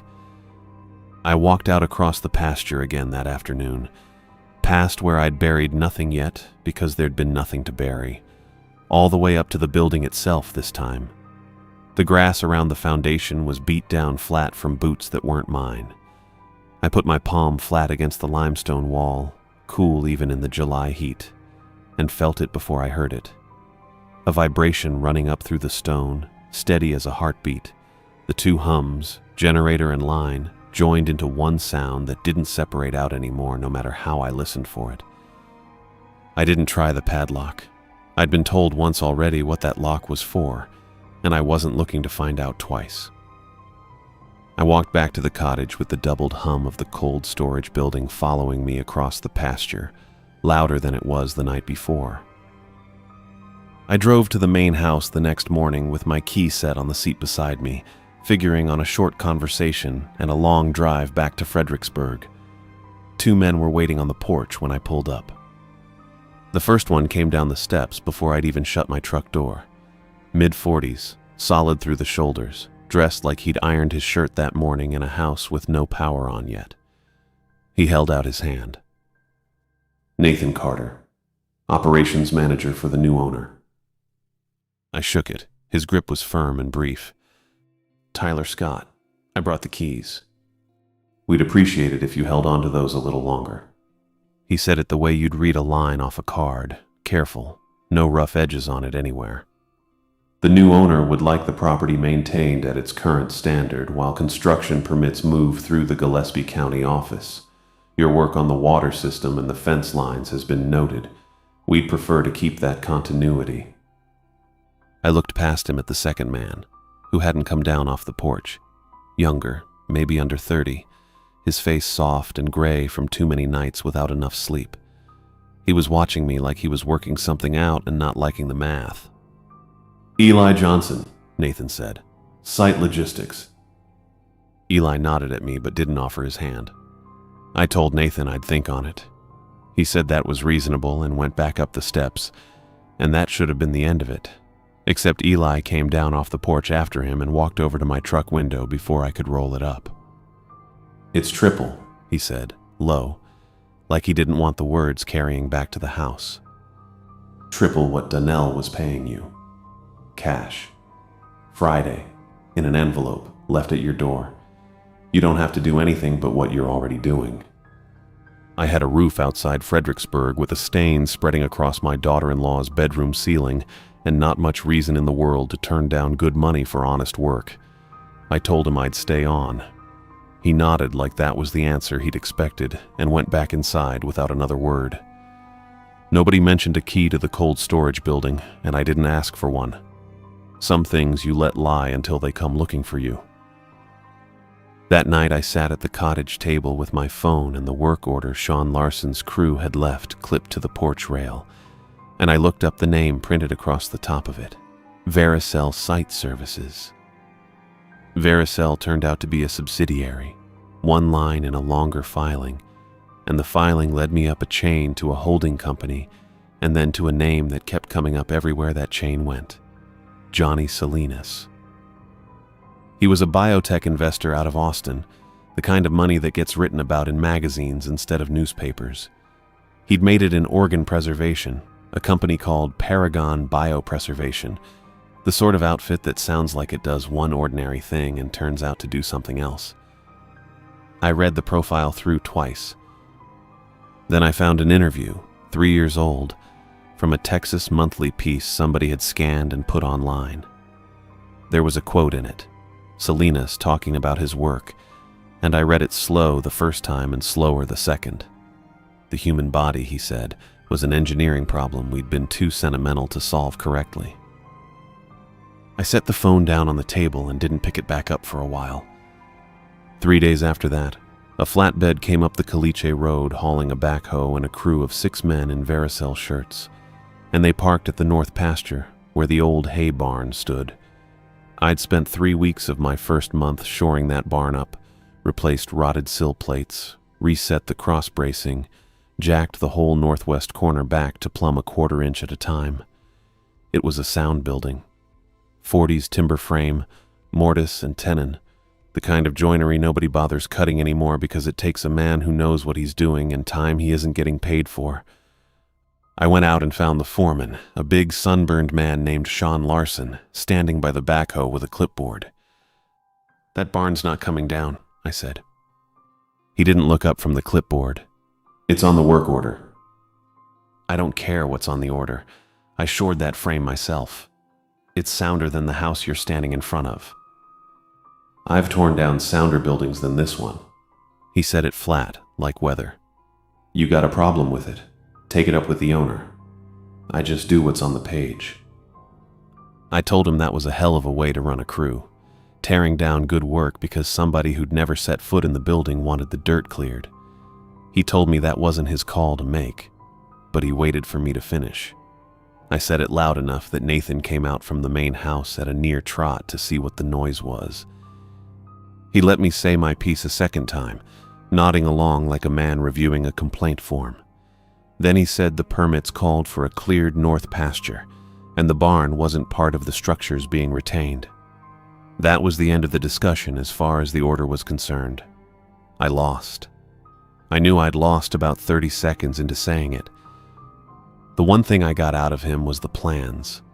Up in the loft, rolled in a cardboard tube going soft at the seams, were the original timber frame drawings, hand-drafted, somebody's grandfather's barn laid out in pencil. I told Nathan those went with me to the cottage and not into a dumpster, and he said that was fine. He didn't care either way, in the same tone he might have used to say it wasn't going to rain. I carried the tube back myself and set it against the cottage wall, and then I went and stood on the porch to watch. It took less than an hour. The backhoe took the south wall first, and the whole frame folded inward on itself once that wall went. Joinery I'd spent 3 weeks tightening, giving up all at once in a long, groaning collapse that ended in dust and a flat brown scar where a building used to stand. The rolled timber frame plans sat in their tube against the cottage wall behind me, the only thing left of it. I heard the helicopter before I saw it, a low chop working its way up from somewhere south of Fredericksburg, and by the time I'd straightened up from the trough valve, it was already coming in low over the south pasture, kicking grass flat in a wide ring before it ever touched down. A bell, white with a dark blue stripe, worth more than every truck I'd ever driven combined. It set down soft, like the pilot had done it 1,000 times, and a man in pale gray clothes stepped out without ducking his head, which told me he'd flown in plenty before too. That was Salinas. I didn't need Nathan to tell me, though Nathan came out to meet him anyway, walking fast in a way I hadn't seen him walk before. I went back to the trough valve and didn't watch them go into the cold storage building, though I marked the time. 2 hours later, give or take, I saw the 3 of them come back out. Salinas, Nathan, and 2 men in white coveralls I never got names for and never asked after. The white coveralls men got back into a black SUV that hadn't been there that morning either, and Salinas walked the property like a man inspecting something he already owned outright, which I suppose by then he did. He found me at the trough in the early afternoon. I had the float valve open and was clearing a wasp nest out from under the lip with a stick when his shadow fell across the water. "This feeds off the same shelf as the east pasture trough," he said. Not a question. He had on dark canvas pants and a collared shirt, both of them fitting too well for ranch work, and he didn't look like the heat touched him at all, though it was past 90 by then, and I had sweat through mine an hour ago. "Same limestone, yes sir," I said. "Comes up through a spring about 400 feet that way. Gravity does the rest." "Does the flow rate drop in drought years?" "Some. Not as much as you'd think. That shelf holds water a long time." "And the pressure holds across the whole east run? No booster anywhere along the line?" "No, sir. Never needed one. Old man Harwick had it laid out right the first time." He nodded like I'd confirmed something he already knew, and then he started walking, not fast, not waiting to see if I'd follow, just walking the fence line south to east, the way a man walks a property he's deciding what to do with. I went along because it seemed like the thing to do, and because nobody had told me not to. He asked more questions on the way, about the aquifer depth, about whether the cedar root systems pulled water off the same shelf, about how long the troughs had run without maintenance before I got there. I answered what I knew and didn't pretend to know what I didn't, and he took both kinds of answer the same way, filing them off someplace behind those pale eyes. We came up on the eastern fence line where the coyotes had been laid out that first week, and he stopped there like he'd meant to all along, hands loose at his sides, looking out over the pasture instead of at me. "This is where you found them," he said. "7 of them. Yes, sir." "There's a project in the cold storage building," he said, the way another man might tell you the weather was turning. "A long-term biological preservation effort. Gerald Harwick was part of it before he died. An early believer, an early funder, a man who wanted to be part of something that outlasted him. I've acquired the project. I intend to complete it." I didn't say anything. I'd learned by then that with this man, silence got you further than questions did. "The animals die because the project leaks a trace compound into the surrounding soil," he went on. "Not enough to matter in any practical sense. An acceptable margin." He said it the way Nathan might read off a permit number, no weight on any one word over another. "When you find them, bury them. Don't report it to anyone." Then he turned and walked back toward the main house, and he didn't wait to see whether I'd agreed to it, because as far as he was concerned, there wasn't anything to agree to. I stood at that fence a long while after he'd gone. The word he'd used kept coming back to me, preserved, turning over and over, finding new edges every time. I thought about that abloy lock on a building where every other lock on the property was something you could have bought at a hardware store for $9. The new conduit bolted along the cedar posts caught in my mind too, carrying current to a building that hummed loud enough to hear from the porch on a still night. And there was the company name, Paragon Biopreservation, that I'd read off my phone screen at midnight, tied to something that had been running unattended for 8 years on a dead rancher's pasture in Gillespie County. There was a magazine quote, too, about the body being an engineering problem nobody'd had the nerve to solve correctly. Acceptable margin. I'd hauled cattle long enough to know what that phrase meant when a man used it about anything living. The next morning I found another one on the same stretch of fence, flat in the grass same as the others. No blood, no flies working it yet, though the sun had been up 2 hours, and they should have found it by then. I crouched down next to it a minute, the way I had the first time, looking for whatever it was that killed them and finding nothing, same as before. I didn't dig a hole. I went and got a contractor bag off the roll in the cottage and came back and bagged it the way I had the first 7, and then I carried the bag to my truck and dropped the tailgate. Tyler lifts the contractor bag with the dead coyote into the bed of his truck, closes the tailgate, and does not call anyone. The knock came hard 3 times, fast enough that I was up out of the chair before I decided to be. Eli stood on the porch with no coat on and his breath going ragged in the porch light, the kind of breathing a man does when he's been running or trying not to cry, and it could have been either one. "Power's down," he said. "Backup system's down. I can't reach Salinas. The generators are throwing a fault. I got a key, and I don't know one wire from another out there." "What's in the building, Eli?" He looked at me like the question cost him something to hear. "You need to come now," he said. "Please." I pulled my boots on standing in the doorway and didn't ask again. We walked it without talking. 340 yards I'd counted out weeks before with my own feet and never told a soul, the caliche pale under a half moon and the cedar throwing long black shapes across it. The hum was different that night. Lower. Wrong. The way an engine sounds wrong half a second before it quits on you. And I'd spent enough years behind the wheel to know that sound cold. Eli's hand shook getting the key into the abloy. He had to try twice. The padlock gave with a sound like a rifle bolt, and he hauled the door open, and the cold came out at us sudden and heavy, our breath showing in it before we'd taken a step inside. Red light ran along the floor in a strip, low and dim, emergency lighting, just enough to read by. 8 chambers stood in 2 rows facing each other, stainless and squat, the size and shape of chest freezers laid on their backs, a round window set into the lid of each one, and a panel of readouts mounted at the foot end, glowing faint green in the red. I stood in the middle of the room and counted them. 8. Every panel was lit. Every panel was moving. A heartbeat line dragging slow across the screen, a number for breaths that barely climbed off 0, a thin trace jittering that I didn't need anybody to tell me was a brain working. 8 beats a minute. I knew what a dead man's monitor looked like from the 1 week I sat with my wife in a hospital room watching numbers. And this wasn't that. This was alive. Just barely. Just enough. Eli already had his phone to his ear, talking low and fast to somebody on the other end, words coming out of him in pieces.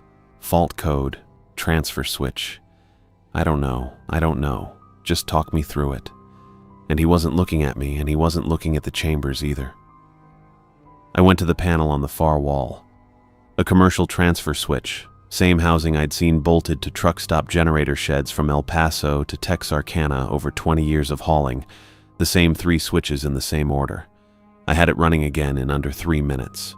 The readouts steadied. The red light along the floor cut out and the white came up hard and clean, and the room looked for 1 second like nothing more than a clean, cold room full of machines. I had my flashlight in my hand from the walk over, and I don't know why I lifted it to the nearest window instead of putting it away. The glass was fogged at the edges and clear in the middle, and through it was a man's face. Gray-skinned, gaunt past anything I'd seen on a living person. His eyes were open and they were moving, slow, tracking something that wasn't me, and his mouth was working, opening and closing without any sound getting through the steel and the glass between us. I stood there looking at him longer than I meant to. I stepped back without thinking and hit the chamber behind me with my shoulder, and I turned, and without thinking about that either, I wiped the fog off that porthole with my sleeve. A hand came up against the glass from the inside, flat.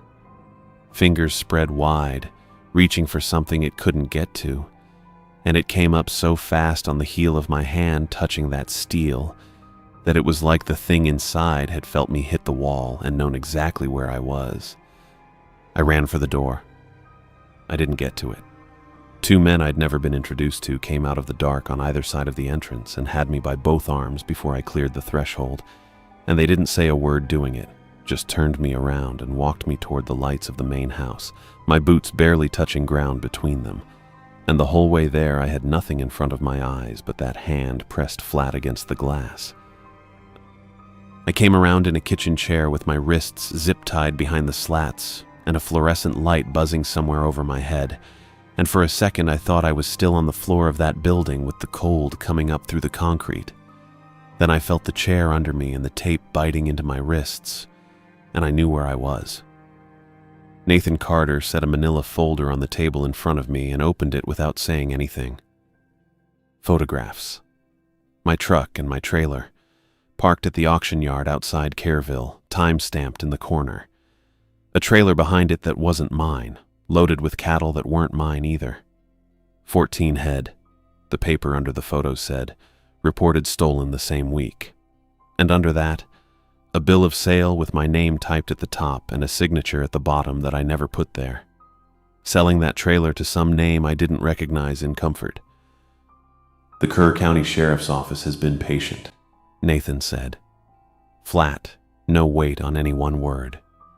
The evidence package is ready to be mailed. Photographs, receipt, a witness statement. He closed the folder. He didn't ask me anything. He just left it sitting there square in front of me and walked over and stood in the doorway with his hands folded. I looked at that folder a long time. I thought about the roof on Donald's sister's place in Fredericksburg, the one I kept telling myself I'd get to before the fall rains.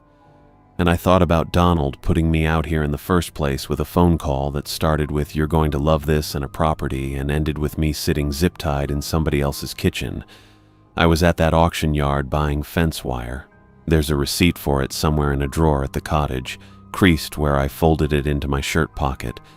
And I knew without anybody telling me that nobody on God's earth was going to care about that receipt once the other one went in an envelope. I sat there a long while with just the hum of the refrigerator and the buzz of that light. Somewhere out past the kitchen window, the sky started going gray and then pale and then full morning. Nobody came and untied me, and nobody came and explained anything. I didn't sleep. I just sat there counting the squares in the tile floor until I lost count and started over. Johnny Salinas came in around what must have been 8 o'clock, dressed like he'd slept fine, and he pulled out the chair across from me and sat down. "The men in those chambers are volunteers," he said. "Terminally ill, all 8, when they signed, 8 years ago. Contracts with Paragon Biopreservation, reviewed by an ethics board, executed with their families present in most cases. They chose this. I want you to understand that before anything else." I didn't say anything. Eli was standing back in the corner near the stove with his arms crossed tight over himself like he was cold, and Nathan was still in the doorway, same as before, like he hadn't moved all night. "The reversal protocol is complete," Salinas said. "Validated across the animal trials. Tonight I'm going to wake the first volunteer and confirm it holds in a human subject." He said it the way a man tells you he's got a dentist appointment. "After that, I intend to use it on myself, before I lose the nerve to." Nobody in that kitchen said a word for a second. Then Eli said it, quiet, from over by the stove, not looking at anybody. "The families were told they died during the clinical trial phase." Salinas turned and looked at him for a second. He didn't answer him. He didn't even hold the look long. He turned back to me. "Do you have questions about the process?" I looked at the folder sitting in front of me, and at Nathan filling up the doorway, and at Eli not looking at any of us, and at Salinas waiting across the table with his hands folded easy, like we were talking about the aquifer again. "That man in the nearest chamber," I said. "The one I saw through the glass. Does he know where he is?" Salinas considered that for a second. "He will," he said. "Very soon." He stood up and pushed his chair back under the table, neat, and walked out of the kitchen. I sat there zip-tied with that folder still in front of me, Nathan still standing in the doorway, not moving. Nathan came around the table and cut the zip ties with a folding knife, and the blood came back into my hands in a way that hurt worse than the ties had. He didn't say anything about it. He just set the knife down and nodded toward the door like we were headed out to look at fence. The case was waiting in the mudroom, a hard shell thing the size of a footlocker, gray, with 2 latches and a handle on each end. Eli took one end, and I took the other, and we carried it out into the dark, down the porch steps, onto the Caliche Road. Nathan walked behind us with a flashlight he didn't turn on.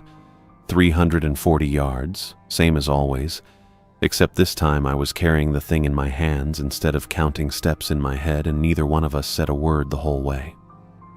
The case wasn't heavy. Whatever was inside it weighed about as much as a tackle box, and it was going to put a man back together or take him apart, and I couldn't tell from the weight of it which. Salinas was already inside when we got there, standing at the nearest chamber with his hands folded the same easy way they'd been folded across the kitchen table. 2 men in white coats stood off to one side, and I understood without being told that these were the technicians nobody had bothered naming for me. The cold hit different this time. The first time I'd come into that room, I'd been too rattled to feel it. Now I felt every degree of it, my breath going to fog in front of my face, same as everybody else's. Eli set his end of the case down on a rolling cart by the chamber, and I set mine down next to it. And Salinas opened the latches like a man unwrapping something he'd been waiting on for years. "This is the compound," he said to the room, to no one in particular, lifting a vial out of a foam cradle and holding it up to the light. "Stored at 4 degrees Celsius. It needs to come up to body temperature before administration, which the case handles automatically, so we wait 90 seconds. He checked something on the case's small screen. 88. 89. Nobody moved. The technicians stood still, watching him without a word. Nathan stood with his arms crossed by the door. Salinas drew the compound into a syringe with the kind of care most men save for threading a needle in bad light, found the injection port set low on the chamber's steel side, and pushed the plunger down slow. 0.3 milliliters per minute, he said. Anything faster risks cardiac shock. We're looking at a window of 6 to 8 minutes to first signs of consciousness, assuming 8 years hasn't changed the math. He said it the way Donald talked about closing costs. The readout on the chamber's face started to climb before he'd even finished talking. 8 beats a minute, then 40. I watched the number go up the way you watch a gauge on a rig you already know is about to blow, that particular stomach drop of seeing it happen and being 3 seconds too slow to do anything useful about it. 70. The chamber gave a shudder against its brackets, metal groaning against metal, and the readout kept climbing past 100. The technicians stepped back first. Then Nathan, 1 step, like he was making room for somebody to pass. Salinas didn't move. He stood right where he was, watching his own calculations come true. The bolts on the lid went off like 4 small gunshots in a row, and the lid swung up and slammed against its hinge, and the man inside sat up. He was gray the way ash is gray. His skin stretched too tight over the bone underneath, mouth open and working at something that wasn't words yet. His eyes found the nearest warm thing in the room, which was Salinas standing right there over him, and his hands came up and took hold of Salinas by the coat with a grip that didn't look like it belonged to anything that frail. Salinas screamed. It wasn't a sound I expected out of him. It didn't have any of that calm left in it. And then the other 7 chambers started rattling on their brackets, one after another, left to right down the wall, like dominoes falling the slow way. I watched the readouts spike behind their glass, one after the next, heartbeats climbing in sequence, the whole room filling up with the sound of metal under strain and air hissing out of fittings that weren't built to hold what was happening to them. And under all of that, low, was a sound that wasn't any machine. I'm not going to try and describe it past that. Eli grabbed my arm hard enough to leave a mark and hauled me toward the door, and I went. The 2 security men who'd been posted outside were already running, not toward the building but away from it, scattering out across the yard like quail. We came out into the dark, and the cold air hit different than the building's cold had. It had room to move in it, and Eli already had his phone out, thumb shaking so bad he had to try twice to get the numbers right. 911, I need... His voice cracked clean in half. Harwick Ranch. It's off Farm to Market 1631. The Caliche Road. There's no street number. Just tell them the Caliche Road off 1631. I took the phone out of his hand. He let me. "This is Tyler Scott," I said. "I'm at Harwick Ranch off FM 1631, the Caliche Road with no name on it. There's a man named Johnny Salinas who's got 8 people in steel chambers in a cold storage building on this property, and he's just opened one of them up, and it's gone bad. The company's called Paragon Biopreservation. Before this property got sold, the legal contact was Donnell and Associates. Out of Fredericksburg, they'll have records on the estate." The dispatcher's voice came back even and asked me to stay on the line, said units were already being routed. "I'll stay," I said, and I did. I stood there in the driveway with that phone against my ear and Eli breathing hard beside me and the security men nowhere in sight anymore, and behind me, through the closed door of that building, I could hear metal hitting metal, and a voice that wasn't Salinas's, raw and wordless, and then something give way deep inside the structure of the place, a groan that came up through the ground as much as through the air. Then the cold storage building went silent behind me, all at once, and I stood in the driveway with the dispatcher still on the line and the quiet spreading out across the dark pasture. The lights came up the Caliche Road before I heard the engine, a wash of red and blue swinging across the cedar and catching on the cottage windows, and then the cruiser itself, kicking dust, slowing at the gate where I stood with the phone still warm in my hand, and Eli somewhere behind me breathing like a man who'd run further than he had. The deputy got out slow, the way they're trained to, one hand near his belt without being on anything, and I didn't wait for him to ask me a single question. "There's a forged receipt sitting on the kitchen table in that house," I said. "Got my name on it. Signature's not mine. And there's a folder of photographs to go with it, making it look like I sold a stolen cattle trailer down in Kerrville. I want that documented before anybody so much as breathes on it. Kerr County's got a case number on it already. Nathan Carter said it to my face like a threat, so somebody up there can pull it. Document the receipt first. That's the one thing I need you to hear before anything else." He looked at me for a second like he didn't yet know whether I was a witness or the thing they'd come for. And then he said he heard me and got on his radio, and more lights started coming up that road behind him before he'd even finished saying it. I gave it all standing right there in the driveway because nobody told me to sit down and nobody told me not to talk, and I wasn't going to leave a single piece of it for somebody else to lay out wrong. I named Nathan Carter and what he'd said on that kitchen table. The photographs time-stamped at the Kerrville auction, my truck and trailer in them, the receipt with somebody else's hand pretending to be mine, a witness statement I'd never given to a witness I'd never met. I named Johnny Salinas and the company, Paragon Biopreservation, and I said the word volunteers the way he'd said it to me, because that was the word on the contracts, even if it wasn't the word for what I saw. I told them about the building, the 8 steel chambers lined up like something out of a meat locker, the readouts ticking along slow and steady until they weren't, the compound Salinas put into that injection port with his own hand, narrating it like a man giving a tour. I told them about the lid blowing off its bolts and what came up out of it reaching for the first warm thing it found. I said Eli Johnson's name, said he was the one who came to my door at midnight and the one who called this in before I ever touched the phone. Somewhere in the middle of it I thought about Donald, asleep 40 minutes away outside Fredericksburg, and how his phone was going to start ringing before the sun came up, and how none of what he was about to hear was going to sound good for me. Broke caretaker, dead man's land, a missing trailer with my own truck in the picture. I said that part out loud too, before any of them could say it for me. A second deputy went to the cold storage building while I was still talking. I watched him cross the yard with his flashlight low, watched him push the door open, and watched him come back out faster than he went in. He didn't go back inside. He didn't look at any of us standing in the driveway.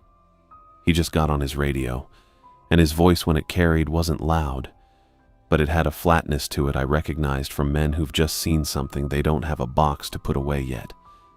Nobody cuffed me. Nobody told me I could go either. The deputy I'd met at the gate walked me to his unit and opened the back door and left it open, and I sat down in it because there wasn't anywhere better to be. More units came up the road after that, then vehicles with no markings on them at all, sliding in quiet behind the lit-up ones. And Eli was over near the gate sitting on the ground with his knees up, and a deputy crouched down talking to him low, and from where I sat I couldn't hear the words, only the shape of a young man finally saying all of it out loud to somebody whose job it was to listen. The building sat dark now, no hum in it. No generator note underneath everything the way there'd been every night since they trucked those generators up that road. No light showing in any of the porthole windows. 340 yards from where I sat. Same as it had always been. Same distance I'd walked it the first week with nobody watching and nothing in there yet, but a name on a probate order and a sound I couldn't place. I thought about Gerald Harwick, a man I never met, dying alone on this place 18 months before I ever set foot on it, having signed over the rest of his money and his last years to whatever this was. I didn't bury what I'd found. The road kept filling. More lights, more doors, more low voices moving back and forth across that yard. I sat in the back of that cruiser with the door standing open beside me, not asked to close it, not told to step out. And I kept my eyes on that building the whole time, dark and quiet, and I did not look away from it.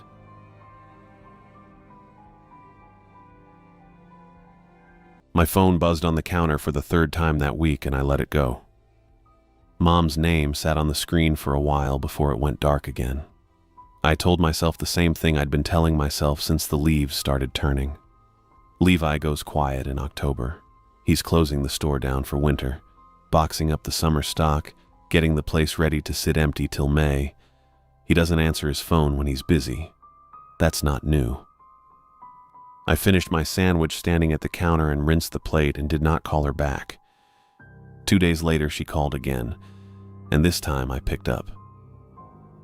Ricky, Her voice already had the shape of something bad in it.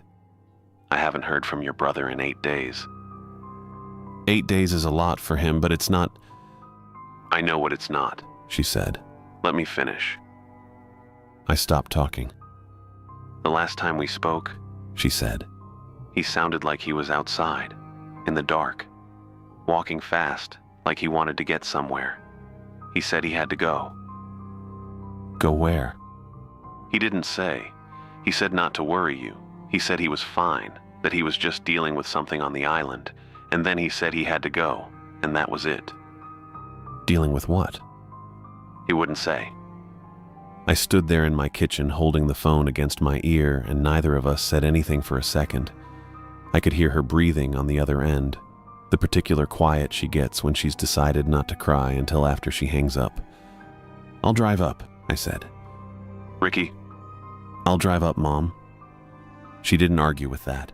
She just said, okay, in a small voice, and told me to call her when I got there.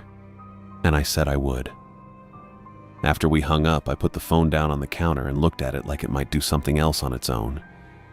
Levi ran Hales General on Market Street for 3 years. Small storefront, hand-painted sign, selling fishing line and postcards and canned soup to the 200 people who actually live on Mackinac Island once the tourists clear out. He liked it there.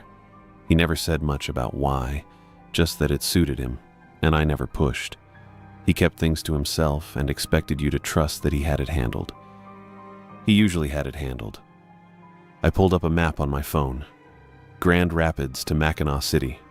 4.5 hours north, straight up the state, past Gaylord, past nothing much after that. I checked the ferry schedule next. The island doesn't take cars, never has. You leave your vehicle in a lot in Mackinac City and cross the strait by boat. Most of the season's runs had already stopped for the year, but there was still one regular crossing a day, the last of the season, still listed as operating. I sat with that for a minute, phone in my hand, screen still lit. Then I got up and pulled my bag out of the closet. I didn't pack for a vacation.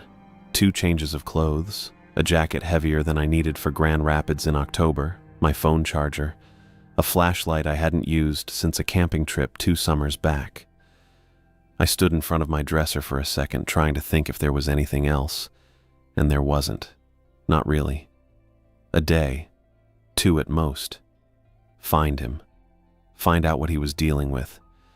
Tell him to call his mother. Drive home. I zipped the bag and set it by the door, the ferry schedule still open on my phone screen. The drive took 4.5 hours. I don't remember most of it. I know I stopped once for gas outside Cadillac and once more for coffee I didn't drink, and I know the trees got thinner and the sky got flatter the farther north I went, until by the time I hit the Straits, it looked like somebody had wrung the color out of the whole state. The lot at the ferry dock was almost empty. A handful of cars, a couple of trucks. Nothing like what I remembered from the one summer I'd come up here as a kid. No families dragging coolers. No line at the ticket window. Just gray water past the dock and a gray sky sitting right on top of it. No line between them at all. I parked, grabbed my bag, and walked in. The woman behind the counter looked up like she was surprised to have anyone to sell a ticket to. "Round trip," I said. She printed it without asking when I'd be coming back. Just handed it over. "I'm looking for my brother," I said. "Levi Sutherland. He runs a store on Market Street. Sutherland's General." Something changed in her face. Not much. Just a pause before she answered, the kind of pause where somebody's deciding how much to say. "That's been shuttered a week now," she said. "Little over a week, actually. 8 days. 8 days. He didn't say anything to the others on that block either. That's not like him. Those merchants look out for each other once the season winds down. Everybody keeps an eye on everybody's place. He just didn't open one day and didn't open the next." I stood there holding the ticket. "You know him?" I asked. "Everybody knows everybody this time of year." She said it like that should have been obvious. "You'll want the 2 o'clock. That's the last one today." I thanked her and went and sat on a bench outside until it was time to board. The boat was small, low in the water, nothing like the big catamarans that ran in summer. 4 of us got on. Me, an older man in a canvas coat who didn't look at anybody, a woman with a rolling suitcase, and a deckhand who took our tickets and didn't say much either. The engine was loud and the deck smelled like diesel and cold lake water. 20 minutes, they said. It felt longer. I stood at the rail most of the way. The lake was flat, no wind to speak of, just a slow gray swell that lifted the boat and set it down again. You could see the island a long way off, the limestone bluffs first, pale rock rising up out of the water before anything else showed itself. Then the town came into view along the shoreline, the white Victorian storefronts I remembered from being a kid, the ones that used to be strung with flags and crowded with people buying fudge and postcards. Most of them were dark. Not closed for the season dark like nobody had turned a light on in there for a while. I didn't think much of it right then. I told myself it was October. I told myself the whole island probably looked like that by now, the whole place folding up early the way small towns do when the money leaves with the tourists. That was the story I was telling myself when the boat slowed and the pier came up alongside us and the deckhand tied off the line. I stepped off onto the main pier with my bag over my shoulder. It was quiet. Quieter than I expected, even accounting for the season. A few lights on somewhere down the row of buildings, but no one walking. No bikes, no carriages. None of the sounds you'd expect even in the slow months. Just the water lapping against the pilings and somewhere behind me the ferry engine idling before it cut out entirely. This didn't feel like a town settling in for winter. It felt like a town that had already left. Ricky stands on the main pier with his bag and looks up at the row of dark storefronts along Main Street, then starts walking. The bar's owner rented me a room above the anchor without asking how long I wanted it for. "Nobody does nightly rates after Labor Day," she said. "Week's the same price either way." I paid for a week. I didn't argue about it. I left my bag on the bed without unpacking anything and went straight back down the stairs and out onto Main Street. Sutherland's General was 3 blocks over on Market, in a narrow building with a hand-lettered sign that Levi had painted himself the summer he opened it. The front door was locked. The window behind it was dark, no lights, no movement, just shelves I could see the shapes of and nothing more. I went around the side, into the alley between his building and the next one. There was a wooden staircase there I remembered from a photo Levi had sent me years ago, and at the top of it a door. The door was unlocked. I pushed it open and the kitchen light was on. That was the first thing. Not the coat, not the box. The light. Burning in the middle of the afternoon, in an apartment where nobody had answered a phone in 8 days. Levi's winter coat hung on the hook beside the door, the same brown canvas one he'd had for years.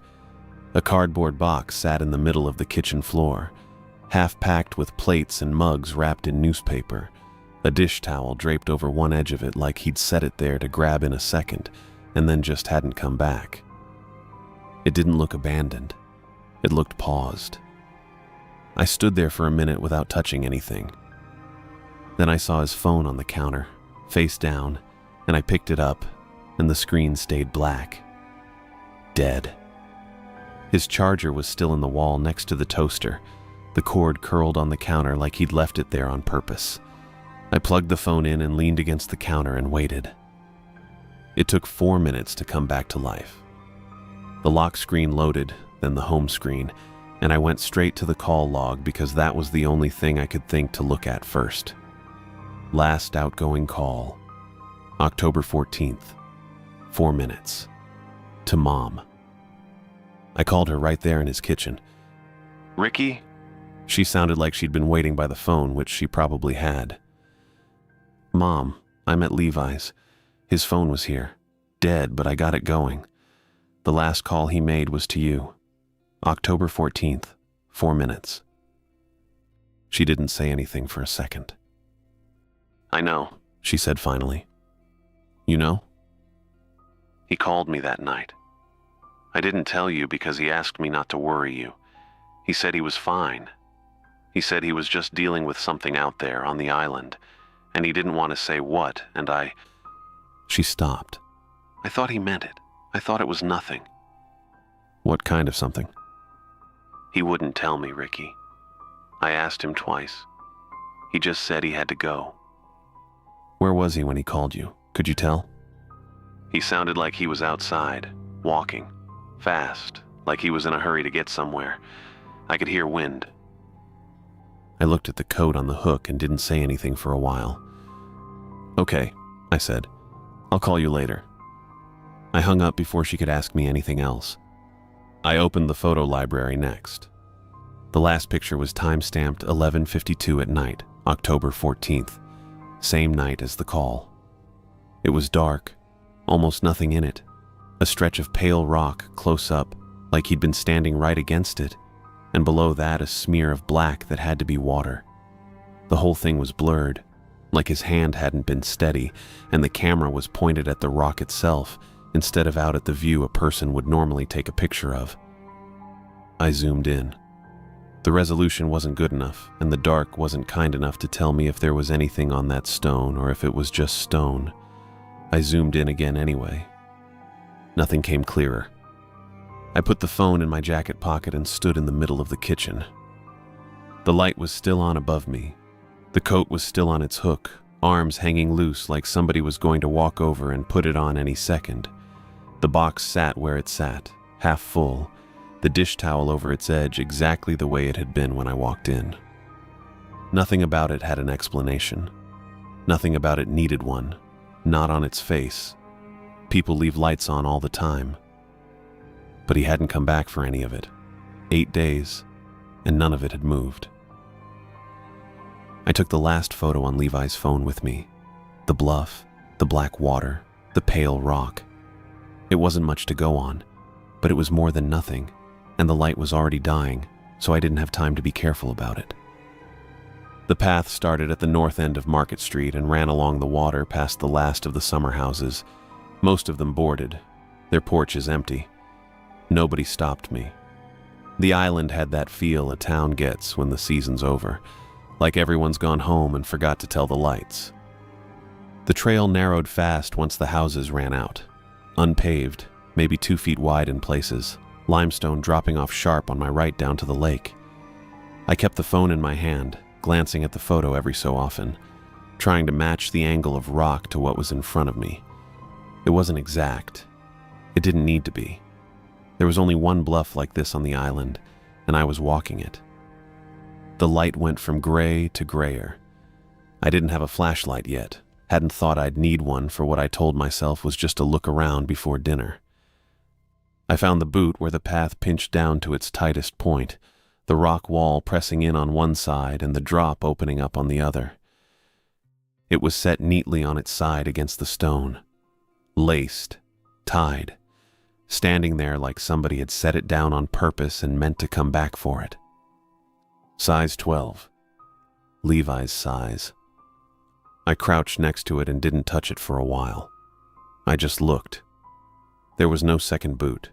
I checked both directions along the path, walked 20 feet one way and 20 feet the other, and there was nothing. One boot, laced, on a trail with no houses left on it and no reason for a man to take off a single shoe and set it down like that and walk on. I took the phone out and photographed it where it sat. Then I picked it up. Worn at the heel the way Levi wore all his boots, weight coming down hard on the outside edge, always had since we were kids. Then I stood up and walked to the edge and looked down. The water was maybe 15 feet below, black and moving in slow, flat swells against a narrow shelf of limestone. I couldn't see anything on the rock. Couldn't see much of anything at all. The light was almost gone by then, just enough left to tell stone from water and water from sky. I stood there and listened. There was nothing to hear except the lake working against the rock, the same sound over and over, patient about it. I don't know how long I stood there. Long enough that when I finally turned around, I couldn't see the path behind me without walking toward it first. I carried the boot back into town in my other hand, the one not holding the phone, and I didn't look at it again until I was up the stairs at the anchor bar and inside my room with the door shut behind me. I set it on the floor next to the bed. Too ordinary. A boot on a floor, the kind of thing you'd trip over reaching for a light switch, except this one I'd carried off a cliff path in the dark because it was the only piece of my brother I had that wasn't a coat on a hook or a box nobody had come back to finish. I sat down on the mattress. Levi's phone was still in my hand. The boot sat there on the floor in front of me, laced, upright now, waiting the way it had been waiting on the rock. The stairs down to the bar creaked the same way they had going up. I noticed that this time. The anchor bar was mostly dark, except for the light over the taps. 2 men sat at the far end with beers they weren't drinking fast, and nobody looked up when I came in. Clementine Richardson was behind the bar with a glass in one hand and a towel in the other, turning the glass slow, working the towel into it without looking down. Mid-50s, short hair. "What can I get you?" she said. Not a question, really. Just a thing bartenders say. "Whiskey," I said. "And I'm looking for my brother, Levi Sutherland. He runs the general store on Market." She stopped turning the glass. "Hale's General," she said. "I know Levi. His shop's locked up. His apartment's not. Coat's still on the hook. There's a box on the floor, half packed, like he was in the middle of it. His phone was on the counter, dead." She set the glass down on the bar top, careful, like it might tell on her if she put it down wrong. "He's not the first one I've heard that about this month," she said. I didn't say anything. I let her keep going. "Dana and Curtis Ford," she said, "ran the fudge shop, 112 Main. Everybody calls them the Macs. I don't know why, they just do. Stopped picking up their phone first week of October. Shop's been dark since the 8th. Somebody check on them." Hayden did. She picked the glass back up, started drying it again, like her hands needed something to do while her mouth worked. Told me they went to their daughter's place in Petoskey. Left early this year. You believe that? I'm telling you what he told me. There's a third, she said. Samuel West. Does the winter maintenance on the big summer cottages, has for 11 years. Nobody's seen him since the 9th, maybe the 10th. What did Jacob say about him? Said Samuel took a job on the mainland. She wiped the same spot on the glass 3 times. I don't believe that one. Why not? Samuel had a wood stove delivery scheduled for the 3rd of November. Hendrick's cottage, out on the East Bluff Road. Man like that doesn't leave an open work order. Not for anything. She set the glass down on the shelf behind her, lined it up with the others. He wouldn't. I turned the glass in front of me but didn't drink from it yet. Have you told anybody besides Jacobs that you're worried? Told him twice. And? Second time he sat me down more or less and said the island loses people every October. A third of the year-round folks head for the mainland once the ferries thin out. Said I was taking 4 separate things and making them into one thing because it's been a hard season. She said it flat, the way you'd repeat back something you'd memorized without agreeing to it. Not unkind about it. He's never unkind about it. The 2 men at the end of the bar laughed at something between themselves, low, and it sounded wrong in the room, too loud for how empty the place was. Did you believe him? I said. When he told you that? Clementine picked the glass back up, started wiping it again, though it was already dry. I believed he wanted me to, she said. She didn't say anything else. She went back to the glass, turning it under the towel. The 2 men down the bar ordered another round, and she went to pour it. I sat there with my whiskey and didn't touch it. 4 names sat in front of me now instead of 1, Levi and the Max and Samuel West, laid out like a map I didn't want to read but couldn't stop looking at anyway. I woke up before it was light and lay there a while looking at the ceiling. Then I got up and walked to Main Street. The Max shop sat dark behind its own window, a hand-painted sign in the glass that said fudge, taffy, homemade. The letters faded from 3 summers of sun. The front door was locked.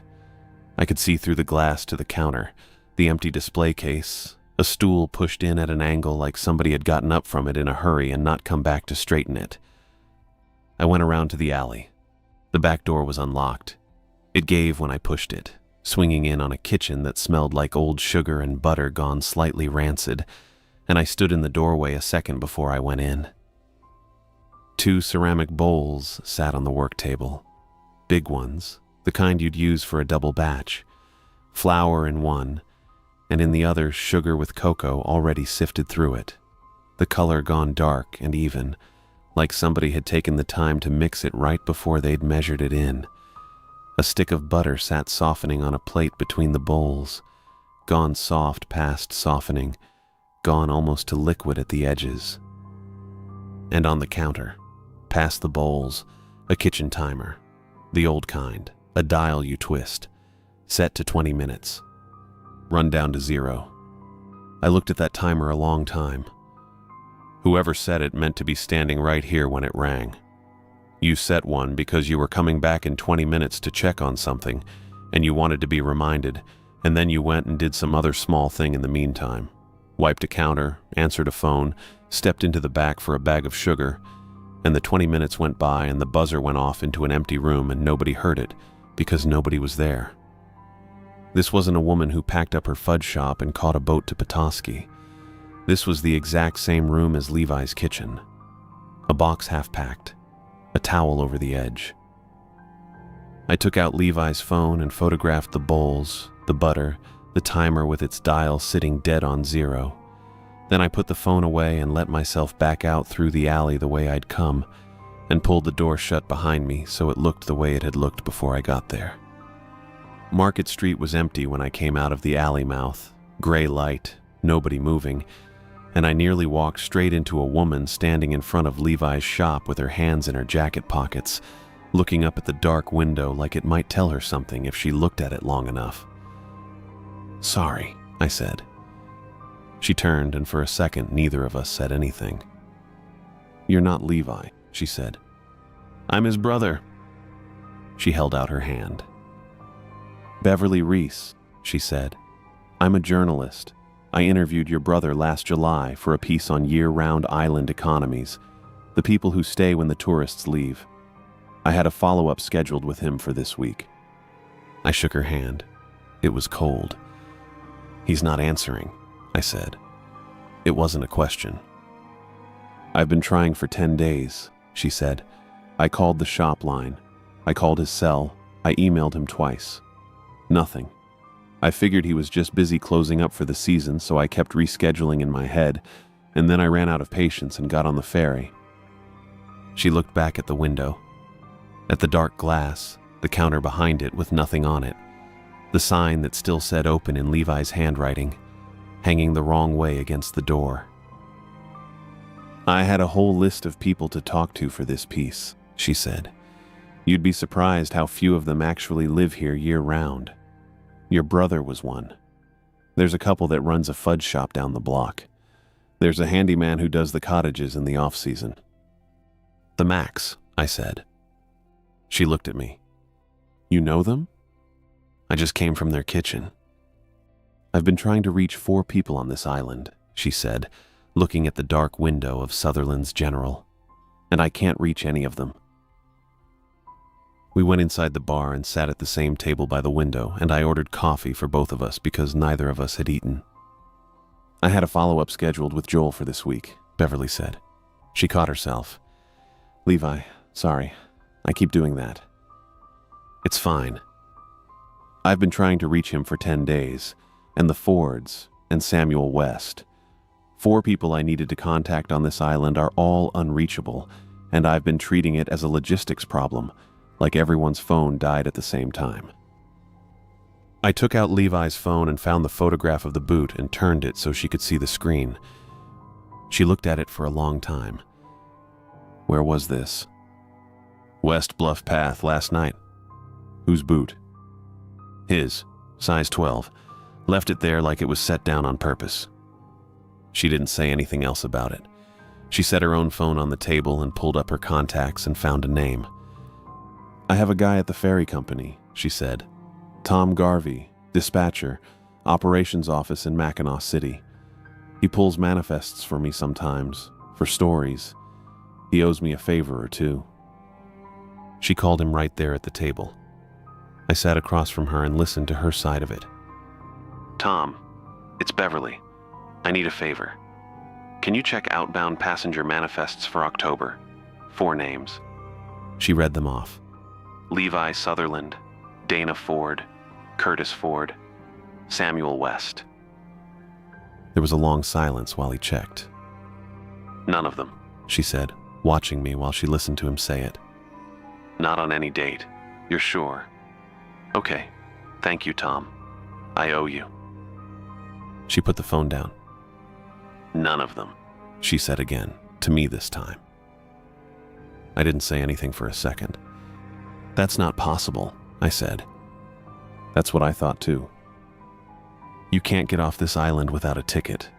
There's a boat and there's a boat and that's it. I know. So they didn't leave. I know. We sat there with that for a while.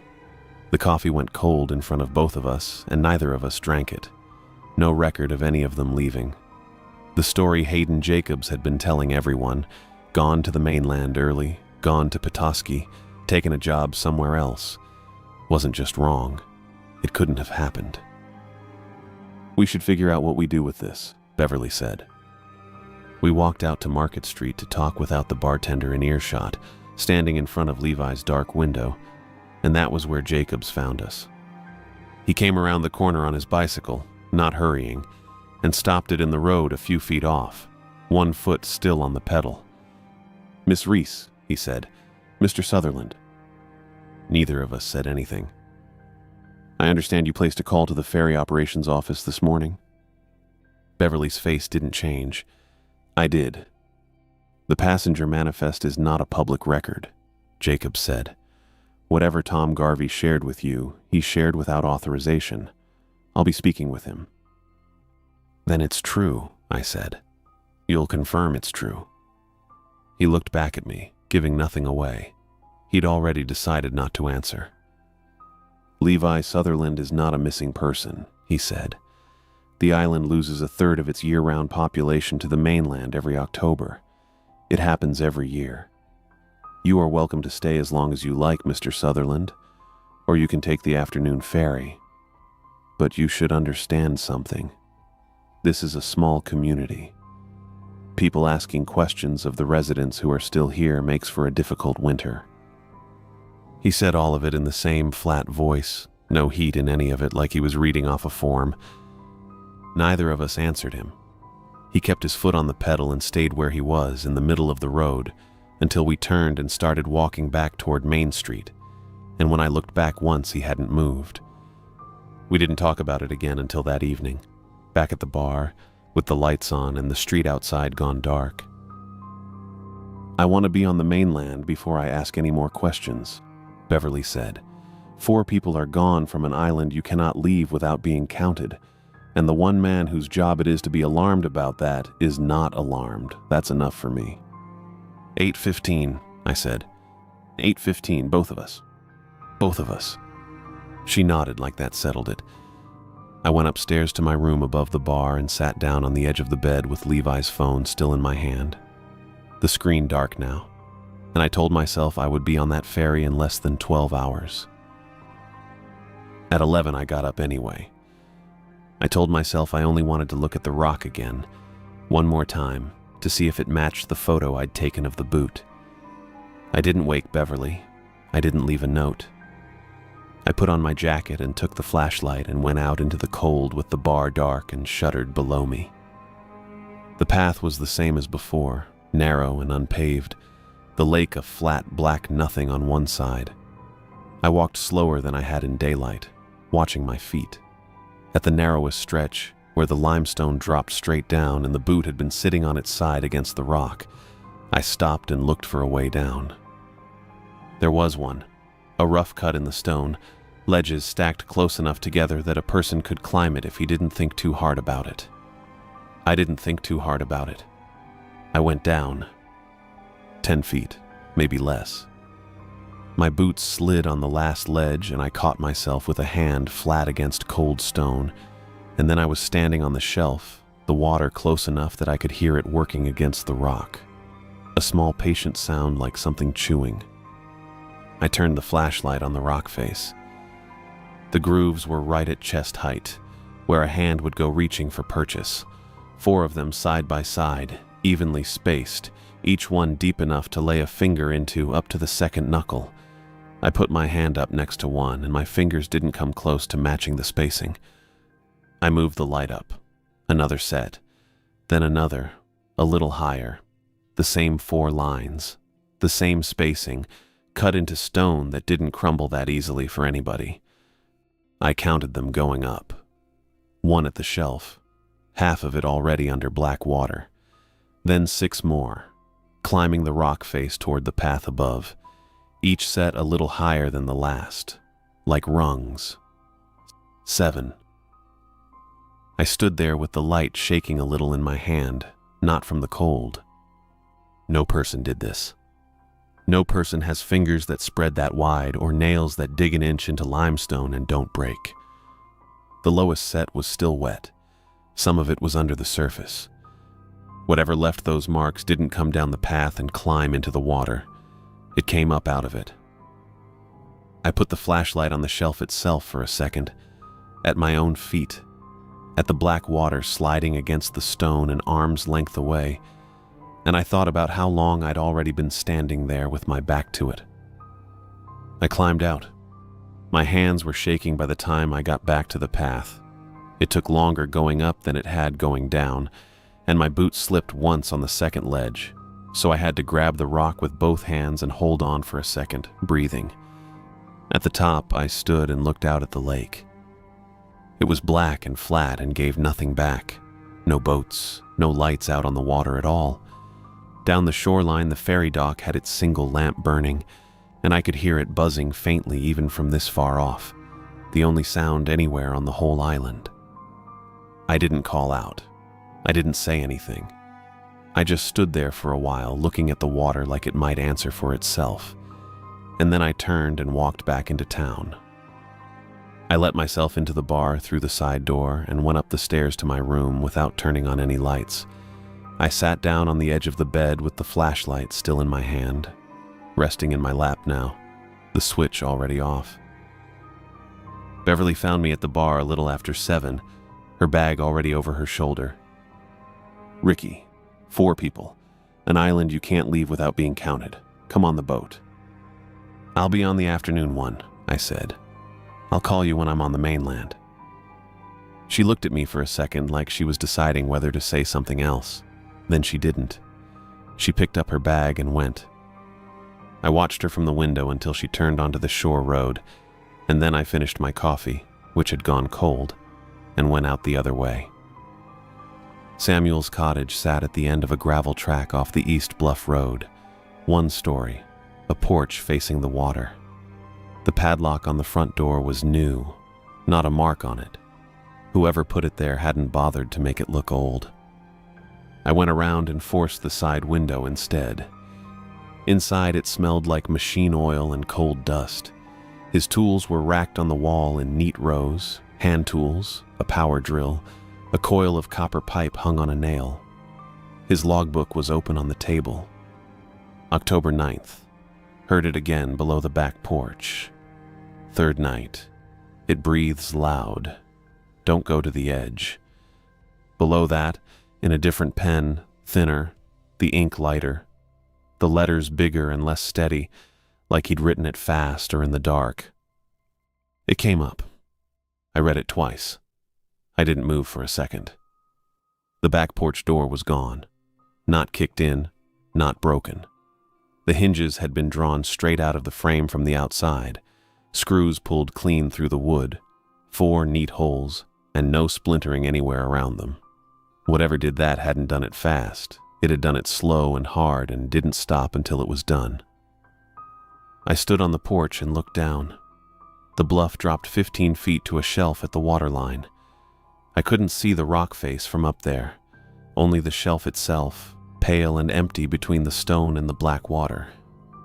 I took pictures of the logbook and the hinge holes with Levi's phone, then climbed back out the window I'd come in through. The interior trail was faster than the road, so that's the way I went.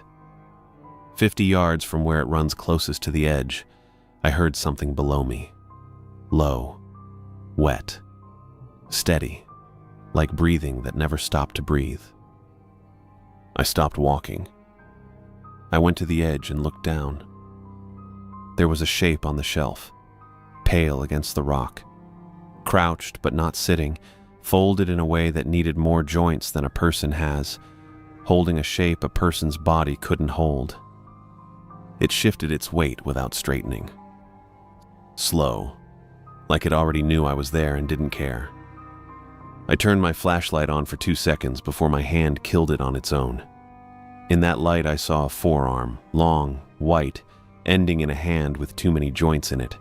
3 fingertips wrapped around a lip of rock, holding all that weight without any strain at all.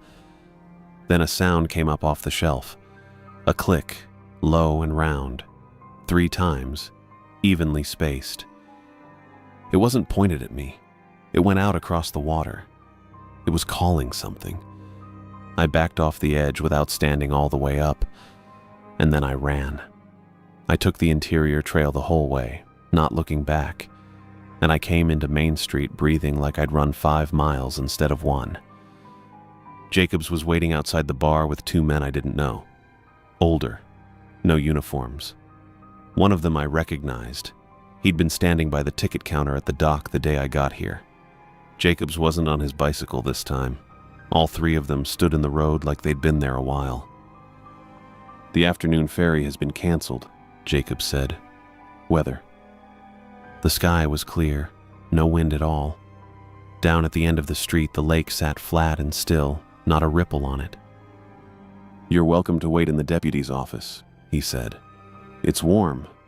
The morning ferry will run as scheduled, 8:15. One of the men held his hand out toward me, palm up, and waited. I looked at him and then at the flashlight still in my own hand. and I gave it to him. Jacobs and the two men turned and walked off down the street together, unhurried, like men headed home for supper. I went upstairs to my room and I didn't go back out. I sat on the edge of the bed with Levi's phone in my hand, and I stayed that way a long time. The dock was empty at 7:50. No one at the ticket window, no one on the bench, just the pilings and the gray water slapping against them. I got on the 8:15 and stood at the rail the whole way across. The bluffs went smaller behind me the way they'd gotten bigger 2 days before. The white houses shrank into the rock until they were just a smudge of color, and then not even that. The lake was flat and gray again, same as the first crossing. 20 minutes. I kept my eyes on the island until I couldn't tell it apart from the shoreline anymore. Beverly wasn't on the boat. I told myself she'd gotten a later ferry, or a different one, that there were other runs, and she'd taken one of those instead. I told myself that for most of the crossing. When we docked, I found the captain on the lower deck coiling a line and asked him whether a Beverly Reese had been on his 8:15 the morning before, the 24th. He wiped his hands on his jacket and pulled a clipboard down from a hook and ran a finger down it. "Rescheduled," he said. "Says here she rescheduled. Doesn't show she traveled that day at all." "You're sure?" "That's what the manifest says." He looked at me a second longer than he needed to. "She a friend of yours?" I didn't answer that. I thanked him and walked up the ramp into Mackinac City and sat in my car in the parking lot for a while before I started the engine. I drove straight to St. Ignace. The sheriff's office was a low brick building with a flag out front and a bell over the door that rang when I walked in. A deputy behind the counter took my name and asked what I needed to report, and I gave him 5 names: Levi Sutherland, Dana Ford, Curtis Ford, Samuel West, Beverly Reese. He wrote each one down on a form, slow, in block letters, and asked me to spell the ones I hadn't already spelled. He asked how I knew each of them, and I told him what I could without sounding like a man who'd spent a night on a bluff watching something come out of the lake. Brother, shopkeepers, maintenance man, journalist. He didn't ask me to say more than that. "Someone will follow up," he said. 72 hours. I asked him what that meant, exactly, follow up, and he said someone would be in touch. He didn't look up from the form when he said it. I drove home to Grand Rapids that night with the heater going and nothing on the radio worth listening to. The letter came 2 weeks later. It was from the Mackinac County Sheriff's Office, typed, 1 paragraph.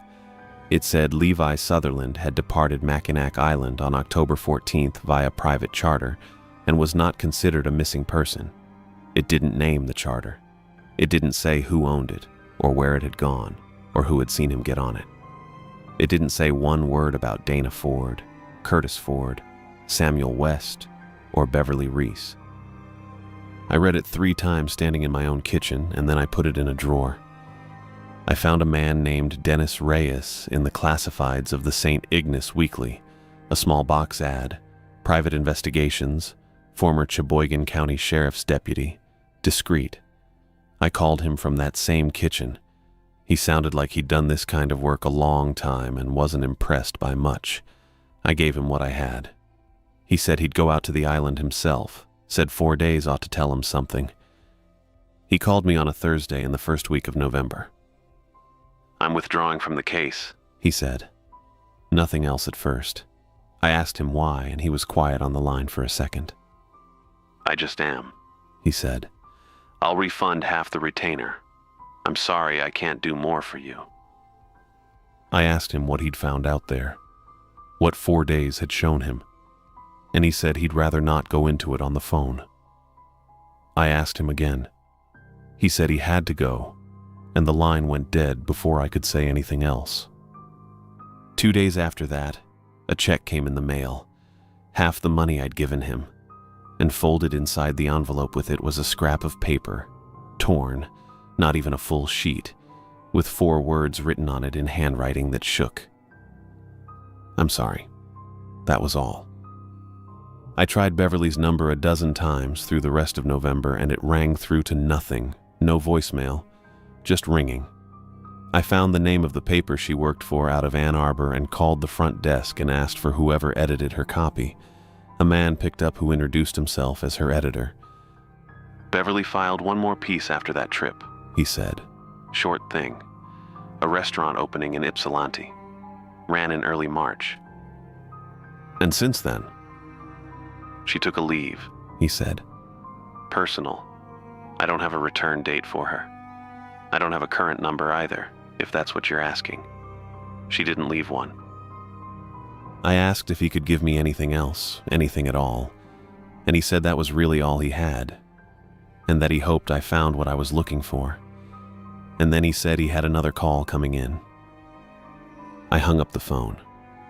I sat in my apartment with the drawer half open where the letter was, 5 names given and none of them accounted for, and I could not see one single thing left to do about any of it. I moved apartments in March. I did it fast, on a weekend, without hiring anyone, and most of my things went into boxes I never bothered to sort. One of those boxes sat in my new closet for 6 weeks before I got around to it. Near the bottom, folded once, was a newspaper clipping I did not remember putting there. 3 paragraphs, cut clean with scissors, from the Mackinac County News, dated February of 1994. 3 ice fishermen missing from the island's east shore, presumed to have fallen through the ice. The case listed as closed, no follow-up, no names I recognized. The handwriting wasn't Levi's. There was no handwriting at all, just the clipping itself, and I sat on the floor of my new apartment for a long time trying to work out how it had gotten into a box of my things that I had packed myself. I couldn't. I still can't. I folded it back along its original crease and put it in the back of the road atlas I keep in my kitchen drawer, behind the Michigan page, and I did not look at it again. October came around the way October does, without asking permission.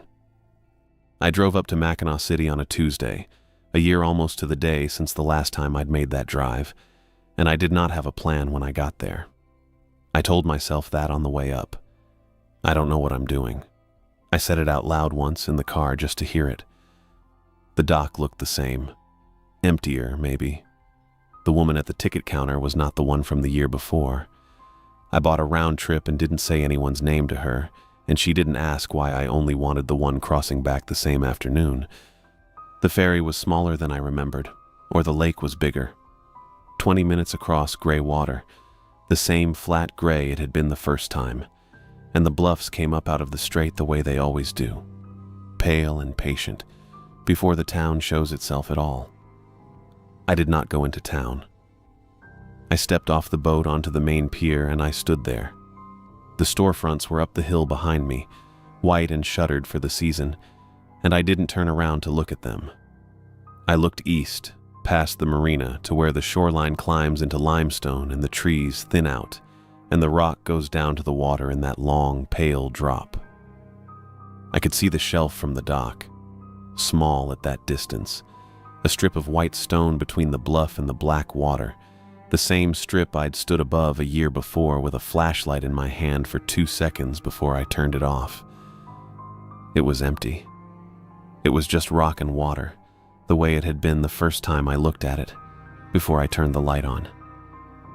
I stood there for 20 minutes. I don't know what I was waiting for. I didn't hear anything. No clicking, no breathing. Nothing out on the flat gray water but the water itself. Patient, going nowhere, in no hurry. A gull came down low over the pier and I watched it go until it was gone behind the marina roofs. I thought about Levi's coat still on its hook, if it was still there. None of it added up to anything I could do standing on that dock. It never had. I just hadn't been able to stop myself from checking one more time. The return boat was tied up at the far end of the pier, its engine already turning over, a low, steady sound under the gulls in the water. I got on it. I found a seat near the back rail and sat down, and a deckhand undid the lines without looking at me, and the ferry pulled away from the dock the way it had the year before, slow at first, the water folding white along the hull. The town went first. The Victorian roofs, the dark windows, all of it sliding sideways and then smaller. Then the bluffs. I watched the limestone go from close and detailed, every crack and ledge in it, to a pale smear against the shore, to a thin white line above gray water, to nothing at all, just lake in every direction, and the island somewhere behind the haze that a body of water that size throws up on a cold afternoon. I did not go back inside the cabin where it was warm.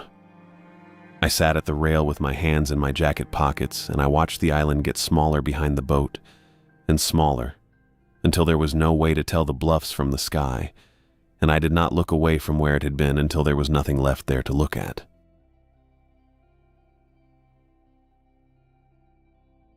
I'd been putting the workshop off for 4 years, and I knew it. The rest of the property I'd sorted through in the first 18 months after Dad died.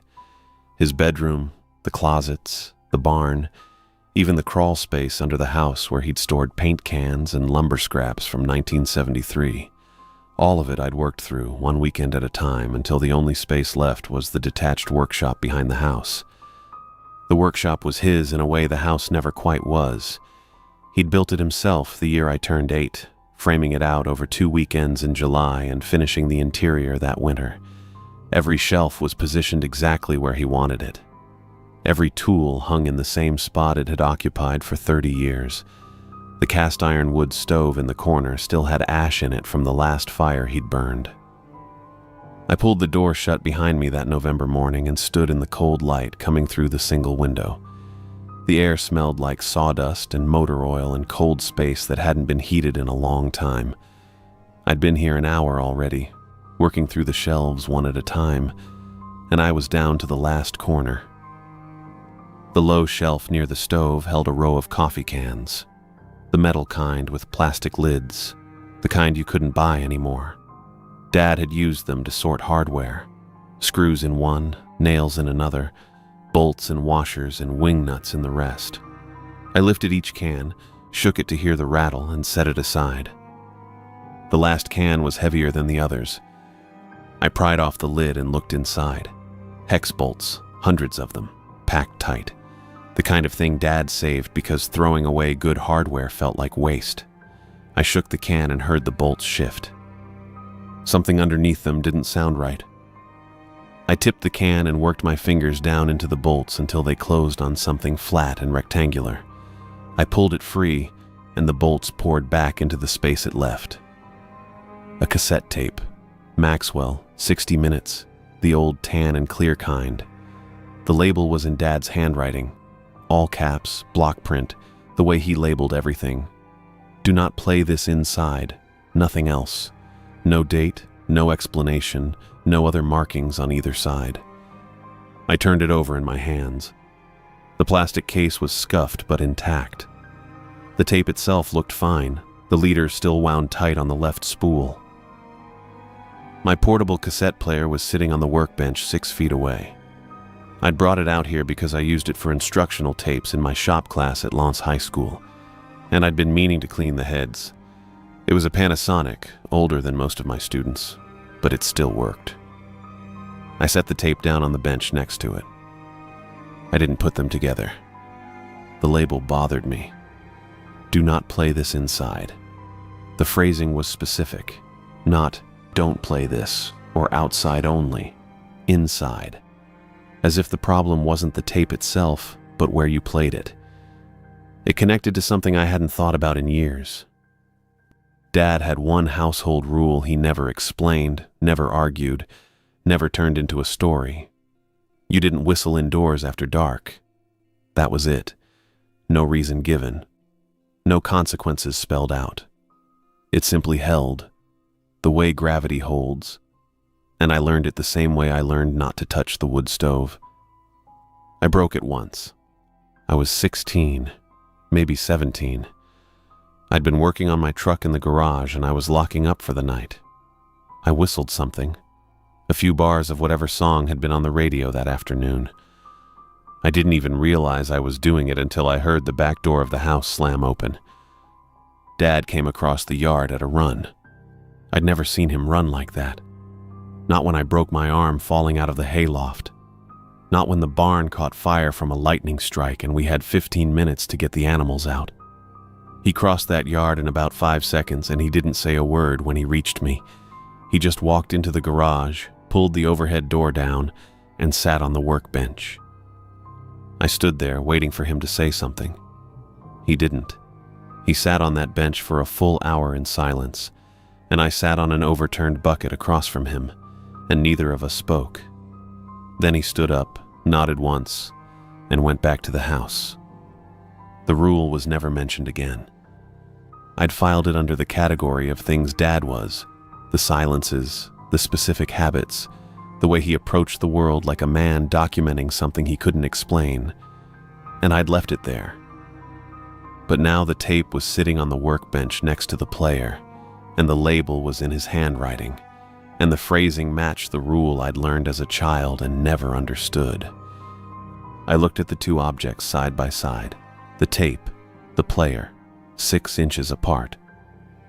I turned off the workshop light and went inside the house. I didn't sleep. I lay in the bedroom in the dark with my eyes open, thinking about the label on that tape, "Do not play this inside," and about the night I'd whistled in the garage. How my father had run across the yard faster than I'd ever seen him move. How he'd sat with me for an hour without saying a word and then walked back to the house like it was over. By morning, I'd made a decision. I went to the kitchen and called my Aunt Kate at her house in Baraga. She answered on the 3rd ring, her voice soft and careful the way it always was. "Kate," I said, "it's Atlas. I found something yesterday." I told her about the coffee can, the Maxwell cassette at the bottom of it, the label in my father's block printing. I described the words exactly, "Do not play this inside," and told her the can had been filled with hex bolts, nothing else. The line went quiet for a long moment. I could hear her breathing on the other end, but she didn't speak. "Did you find anything else in the can?" she asked finally. "Just the bolts," I said. Another pause, longer this time. "Your father had a habit I always considered eccentric," Kate said. "He recorded himself whistling certain melodies, old Finnish working songs, the kind men used to sing in the forests when they were cutting timber. He stored the recordings in the garage or outside, never in the house." I held the phone against my ear and waited. "Our mother used to say that some songs were not for walls," Kate continued, "that a melody played inside an enclosed space could find the room and stay in it. I never understood what she meant by that, but she said it more than once." "Do you believe that?" I asked. "I believe Nolan did," she said. "That's enough for me to take it seriously." The kitchen was cold. I could feel the draft coming in through the window over the sink, the one that never sealed properly no matter how many times I'd tried to fix it. "Don't play the tape inside the house," Kate said. She didn't tell me not to play it at all, just not inside. "Okay," I said. The line went quiet again, and then it went dead. No goodbye. Just the silence where her voice had been. I sat with the phone in my hand for a while after the call. The phrase "not for walls" stayed with me. I thought about what it would mean for a sound to find a room and stay in it. I thought about my father out in the workshop year after year, recording himself whistling and then carrying the tapes outside on purpose, storing them in the garage or burying them in coffee cans filled with bolts. I set the phone down on the kitchen table and sat there with Kate's words and the image of my father doing that same walk, workshop to yard, over and over, making sure the sound never crossed the threshold into the house. The evening came in clear and cold, low 20s by the time I carried the Panasonic and the tape out to the backyard picnic table, my breath showing white in the air. The moon was half full, bright enough to cast shadows across the snow. The porch light gave the yard a yellow tint at the edges. I set the player on the table and loaded the tape, the plastic case brittle in the cold. Then I sat down on the bench and pressed play. The first 30 seconds were just workshop sounds, Dad moving around in there, shifting something on the workbench. A stool scraped across the concrete floor. The wood stove ticked the way it does when the metal contracts. I could picture him in there, setting up the recorder, checking the levels. Then he started whistling. The melody was slow and wandering, not a song I recognized. It rose and fell without ever settling, circling back toward a phrase it never quite finished. I sat there on the bench and let it go. My breath kept fogging in front of me. The cold worked its way through my jacket. I didn't move. Halfway through, the whistling stopped. Dad's voice came through the speaker, flat and even, the same way he used to describe a busted water pump or a transmission he was working on. If you're hearing this, I'm gone, he said. Don't bring the melody inside. The tape is fine.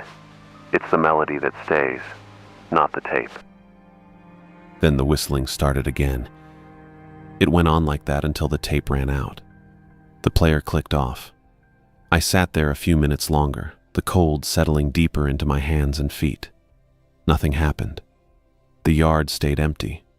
The moon stayed where it was. I went inside, locked the door behind me, and went to bed. At 2 a.m, I woke to whistling from the backyard. The same melody. The same wandering rise and fall. The same unfinished phrase cycling through itself. I was awake immediately, fully, the way you wake when something is wrong and your body knows it before your mind catches up. I got out of bed and went to the window. The backyard was empty. The Panasonic sat on the picnic table where I'd left it, and the play button was pressed down. The tape was running, but I hadn't rewound it before I came inside. The counter was back at the start. I stood at the window and watched the yard. The whistling kept going. No source, no movement, just that same steady phrase over and over, circling back on itself. The moon had shifted west. The shadows were longer now. The porch light was still on. The whistling stopped on its own. I waited at the window for a while longer, but nothing moved.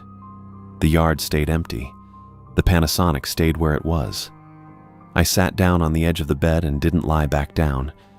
I stayed there with my hands on my knees, watching the window until the sky started to turn gray. Atlas sat on the edge of the bed in the gray pre-dawn light, the backyard silent now. The Panasonic visible on the picnic table through the window with its play button still depressed. Over the following week, I heard it 3 more times. The first was Tuesday morning. I was walking to my truck in the driveway, keys in my hand, thinking about the band saw I needed to fix before 3rd period. The whistling started up behind me, close, directionless.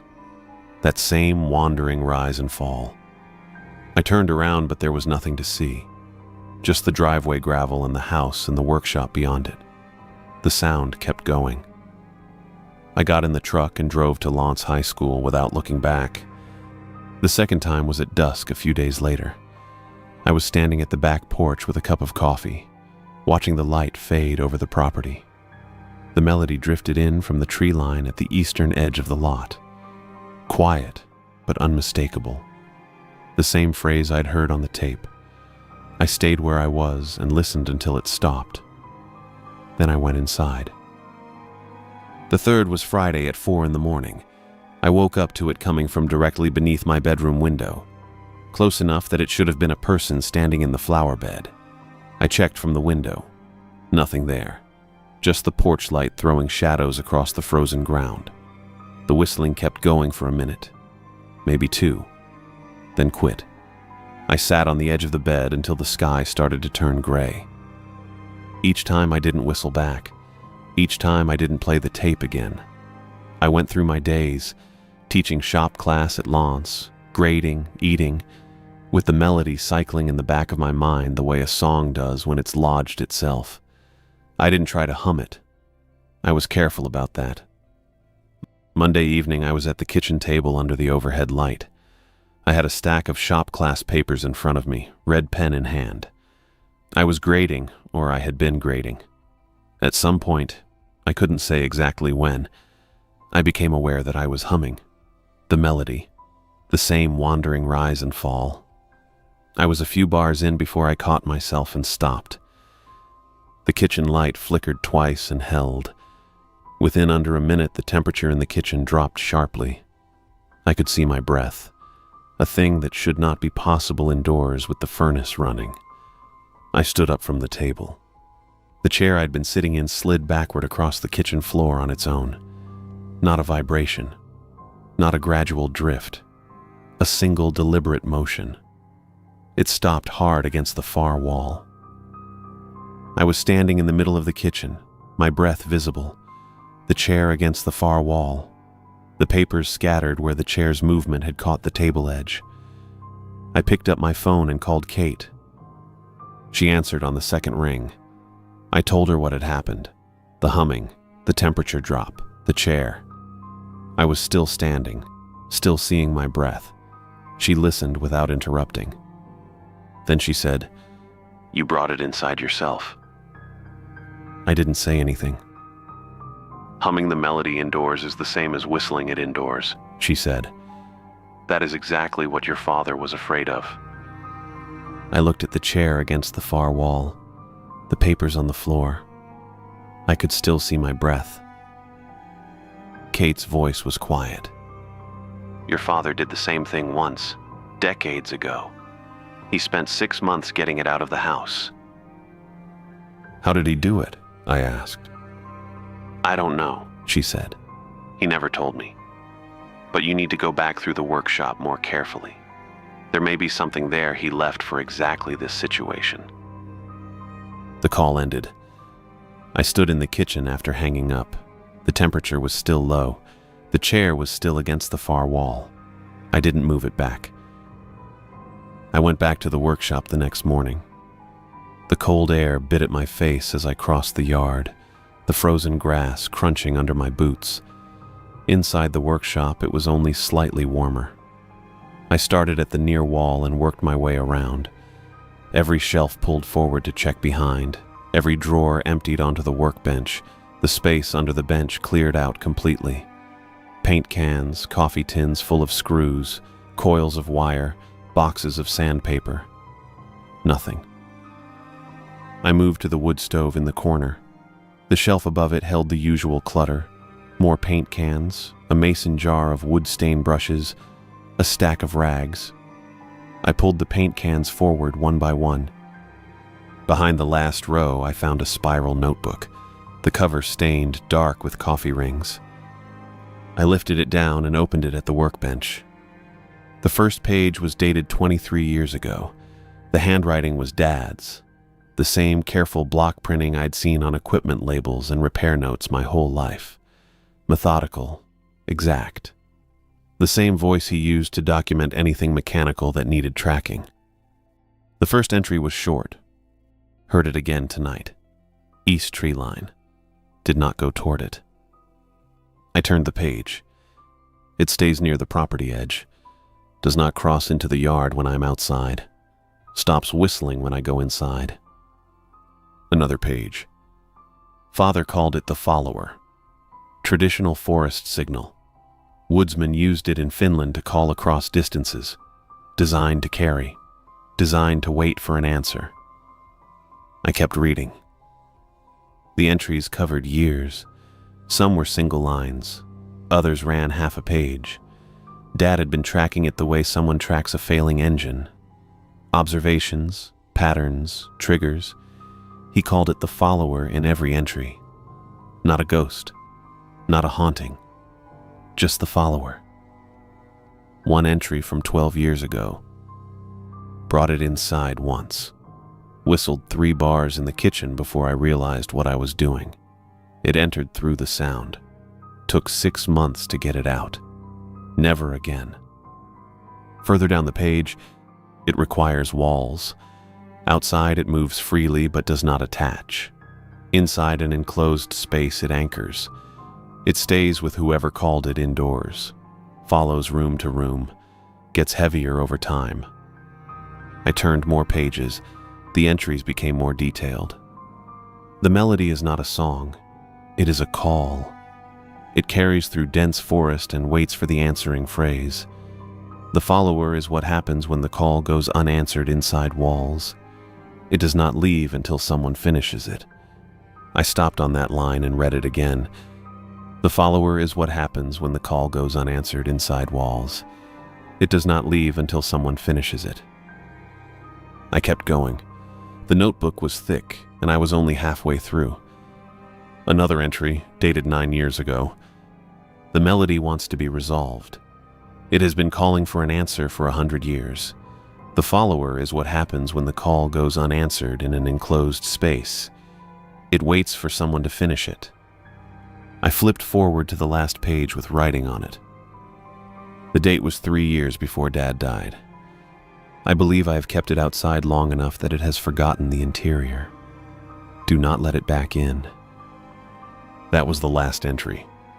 I stood at the workbench with the notebook open in front of me. The words were clear. Dad had spent his entire adult life keeping the melody outside because he did not know how to finish it. He didn't know the answering phrase. So he kept it out in the open air where it couldn't anchor, and he made sure I never whistled indoors after dark, and he recorded it onto tapes he stored in the garage so it would stay outside the walls. He had been protecting me from something he couldn't solve. I closed the notebook and carried it back to the house. That evening I sat at the kitchen table and read through it again, slower this time, looking for anything I might have missed. The house was quiet around me, just the sound of the pages turning and the occasional creak of the floorboards settling in the cold. I was halfway through the notebook when the whistling started. Not from another room, not from outside, from directly behind me, close enough that I should have felt breath on my neck. I turned around. Nothing there. But the presence was unmistakable. A heaviness in the air just off my left shoulder, not visible, not a shadow or a shape, just there, dense and patient and waiting. I shifted in my chair. It shifted with me. I went still. It went still. I stood up slowly and walked toward the front door. The heaviness moved with me, staying off my left shoulder, matching my pace exactly. I opened the door and stepped out onto the porch. It followed me onto the porch. I walked down the steps onto the frozen lawn.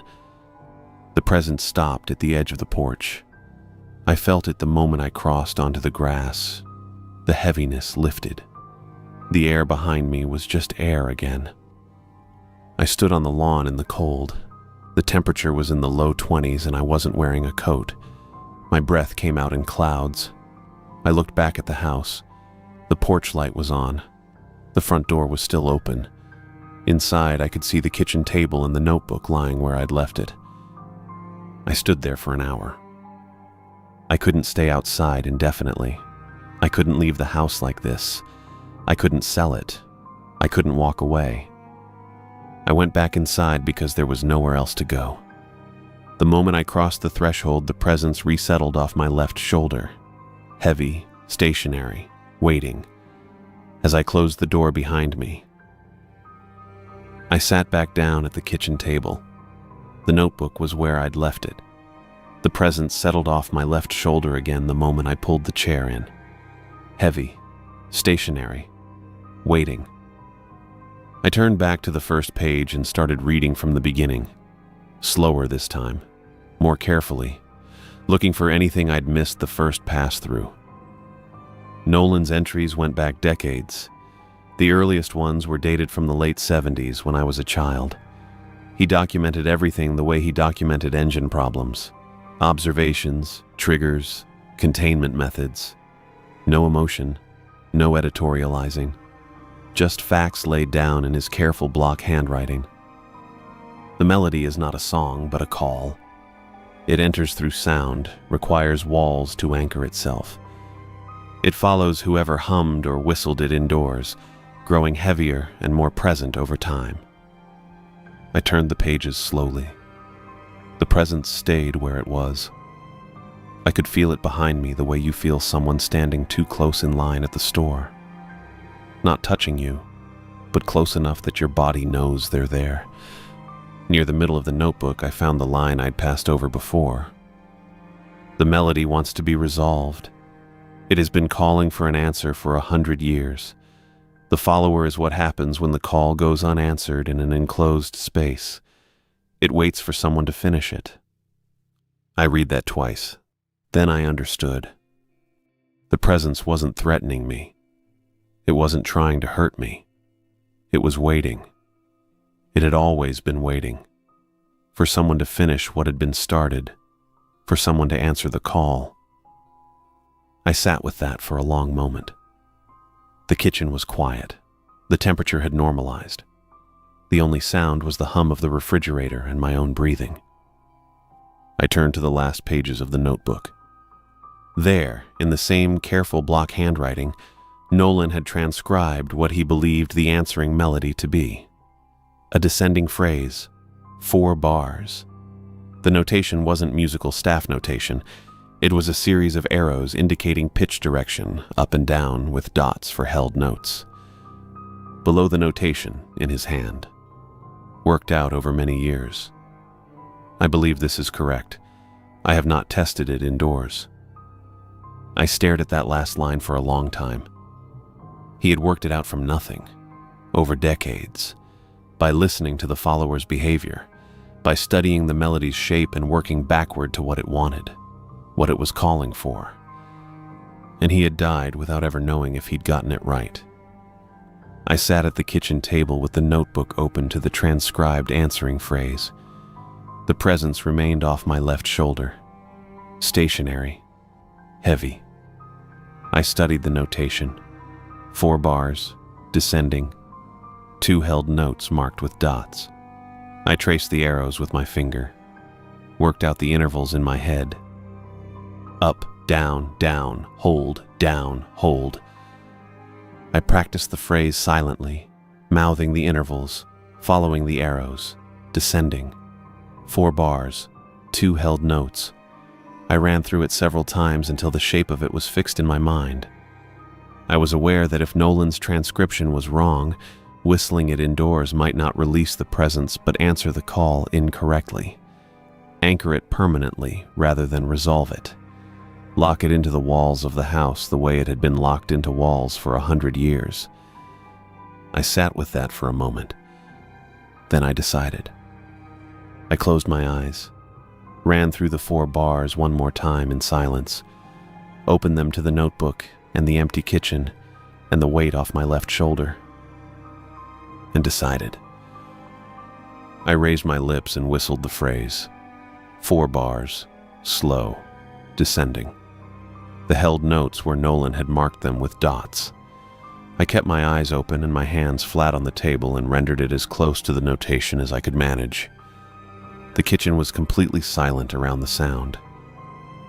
When the last note faded, the house went very still. Not quiet. Still. The kind of stillness that happens when something massive stops moving. The presence shifted. It moved from behind my left shoulder to in front of me, crossing the kitchen table. The air in that space became visibly heavier, not darker but denser, the way heat shimmer looks over asphalt in summer except cold and pressing down. A distortion. I could see the edge of the notebook through it, but the lines of Nolan's handwriting bent where the air was thick. I did not move. I watched it. The distortion held. I counted the seconds without meaning to. 20. 30. The temperature in the room stayed cold but steady. The weight in the air did not increase and did not press closer. Then it was gone. The air was just air. The temperature in the kitchen normalized. I could feel the warmth from the baseboard heater against my ankles again. The notebook on the table looked flat and ordinary. I sat without moving for a long time. I could not say how long. Eventually, I stood up and walked to the phone on the counter and called Kate. She picked up on the 3rd ring. Her voice was cautious. Atlas? "It's done," I said. She was quiet for a moment, then she cried. I held the phone and did not speak. I heard her breath catch and steady and catch again. After a while, she said my name once and went quiet again. Your grandfather, she said finally. Mine and Nolan's father. He brought the melody from Finland, but he died without ever passing on the answering phrase. Nolan spent his whole adult life working it out from nothing, from listening, from the followers' behavior, from... Her voice broke. She steadied it. He did it for you, she said. He worked out the answer so you would have it if you ever needed it. He just didn't know if he'd gotten it right. I thought about that. About Nolan sitting at this same table or in the workshop, listening to the follower outside the walls for decades, trying to hear the shape of what it wanted, transcribing arrows and dots in a coffee-stained notebook because he did not read music, building a phrase one interval at a time from silence and waiting and his own memory of the forest. He got it right, I said. Kate cried again. I heard her set the phone down for a moment and then pick it back up. I'm glad, she said. I'm so glad, Atlas. We stayed on the line a while longer but did not say much else. When we hung up, I stood at the counter with my hand still on the phone. Then I walked back to the table and sat down. The notebook was still open to the last pages. The arrows, the dots, the 4 descending bars in Nolan's careful hand. The kitchen was warm. The house was quiet in a way it had not been quiet since before I found the tape. Not empty, just quiet. I sat alone at the kitchen table with the notebook open to the answering phrase and did not move for a long time. I tried whistling on the drive to work the Monday after it all ended. Not the melody. Just a few bars of something I didn't even recognize. The kind of tune you pick up without knowing where it came from and carry with you for years. I raised my lips, drew in breath, and felt my throat close before any sound came out. It wasn't painful. It just wasn't possible. I tried again at a stoplight on the edge of Lens, focusing on the shape of it, the air moving through. Nothing. My throat sealed itself like a door I couldn't open. I stopped trying after that. The shop classroom felt different when I got there. I set my things down on the desk and looked at the Panasonic cassette player sitting on the shelf above the drill press, the one I used to play instructional tapes for the students. I'd used it for years, safety videos, old how-to recordings on joinery and finish work, things I'd inherited from the teacher before me. I left it on the shelf. The students noticed I was quieter than usual. I showed them how to square stock on the table saw and walked them through the setup for dados, but I didn't fill the spaces between instructions the way I used to. One of the boys asked if I was feeling okay. I told him I was fine and moved on to the next station. I worked in silence. The shop was loud enough without me. The hum of machinery, the scrape of wood on wood, the occasional burst of laughter from the back corner where 2 girls were building a bookshelf together. I didn't need to add to it. The days passed. I taught my classes, graded their projects, went home to the ranch house on Scanny Road. The house was quiet in a way it hadn't been quiet before. Not empty, just settled. The kitchen table sat under the overhead light the same way it always had. The bedroom window looked out on the backyard and the tree line beyond. Nothing moved that shouldn't move. But the silence followed me everywhere.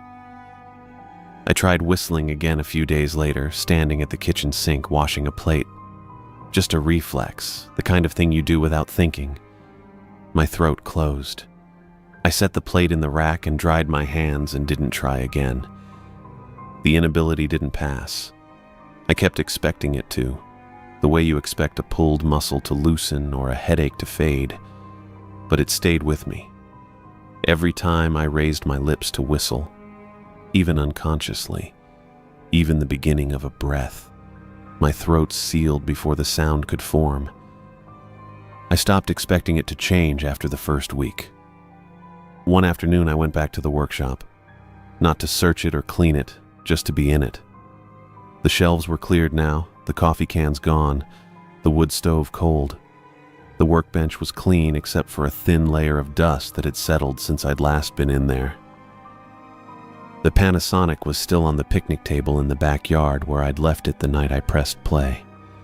I walked out and picked it up, brushed the frost off the top, and brought it inside the workshop. I set it on the workbench next to the spot where the Maxwell tape had been.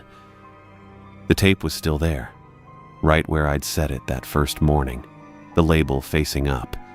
Do not play this inside. Nolan's careful block printing, each letter the same height, the words centered on the cassette's paper insert. I looked at it for a long time. I understood now what he'd meant. Not just the instruction, but the weight of it. The decades he'd spent keeping the melody outside, the years he'd spent working out the answering phrase from nothing, the care he'd taken to leave it behind for a son who might never need it. Or might need it and get it wrong. He hadn't known if he'd gotten it right. Kate had told me that. He'd spent his whole adult life working it out, and he still hadn't known. But he'd been right. The answering phrase had worked. The presence had crossed the kitchen table, compressed into a visible distortion in the air, and then it was gone. The house was quiet. The melody was resolved. And now I couldn't whistle. Not the melody. Not any melody. Not even a few bars of something I didn't recognize while I was working or walking or standing at the kitchen sink. Every time I tried, my throat closed. The ability that had resolved it was gone. I didn't pick up the tape. I left it on the workbench where it had been since the beginning, next to the Panasonic, and I turned off the workshop light. The yard was cold under my boots as I walked back to the house. The sky was clear, the stars sharp in the November air, and the tree line at the edge of the property stood dark against the horizon. I didn't whistle on the way. Not because I remembered not to, or because I was trying to keep quiet. I didn't whistle because I couldn't, and because there was nothing left to call.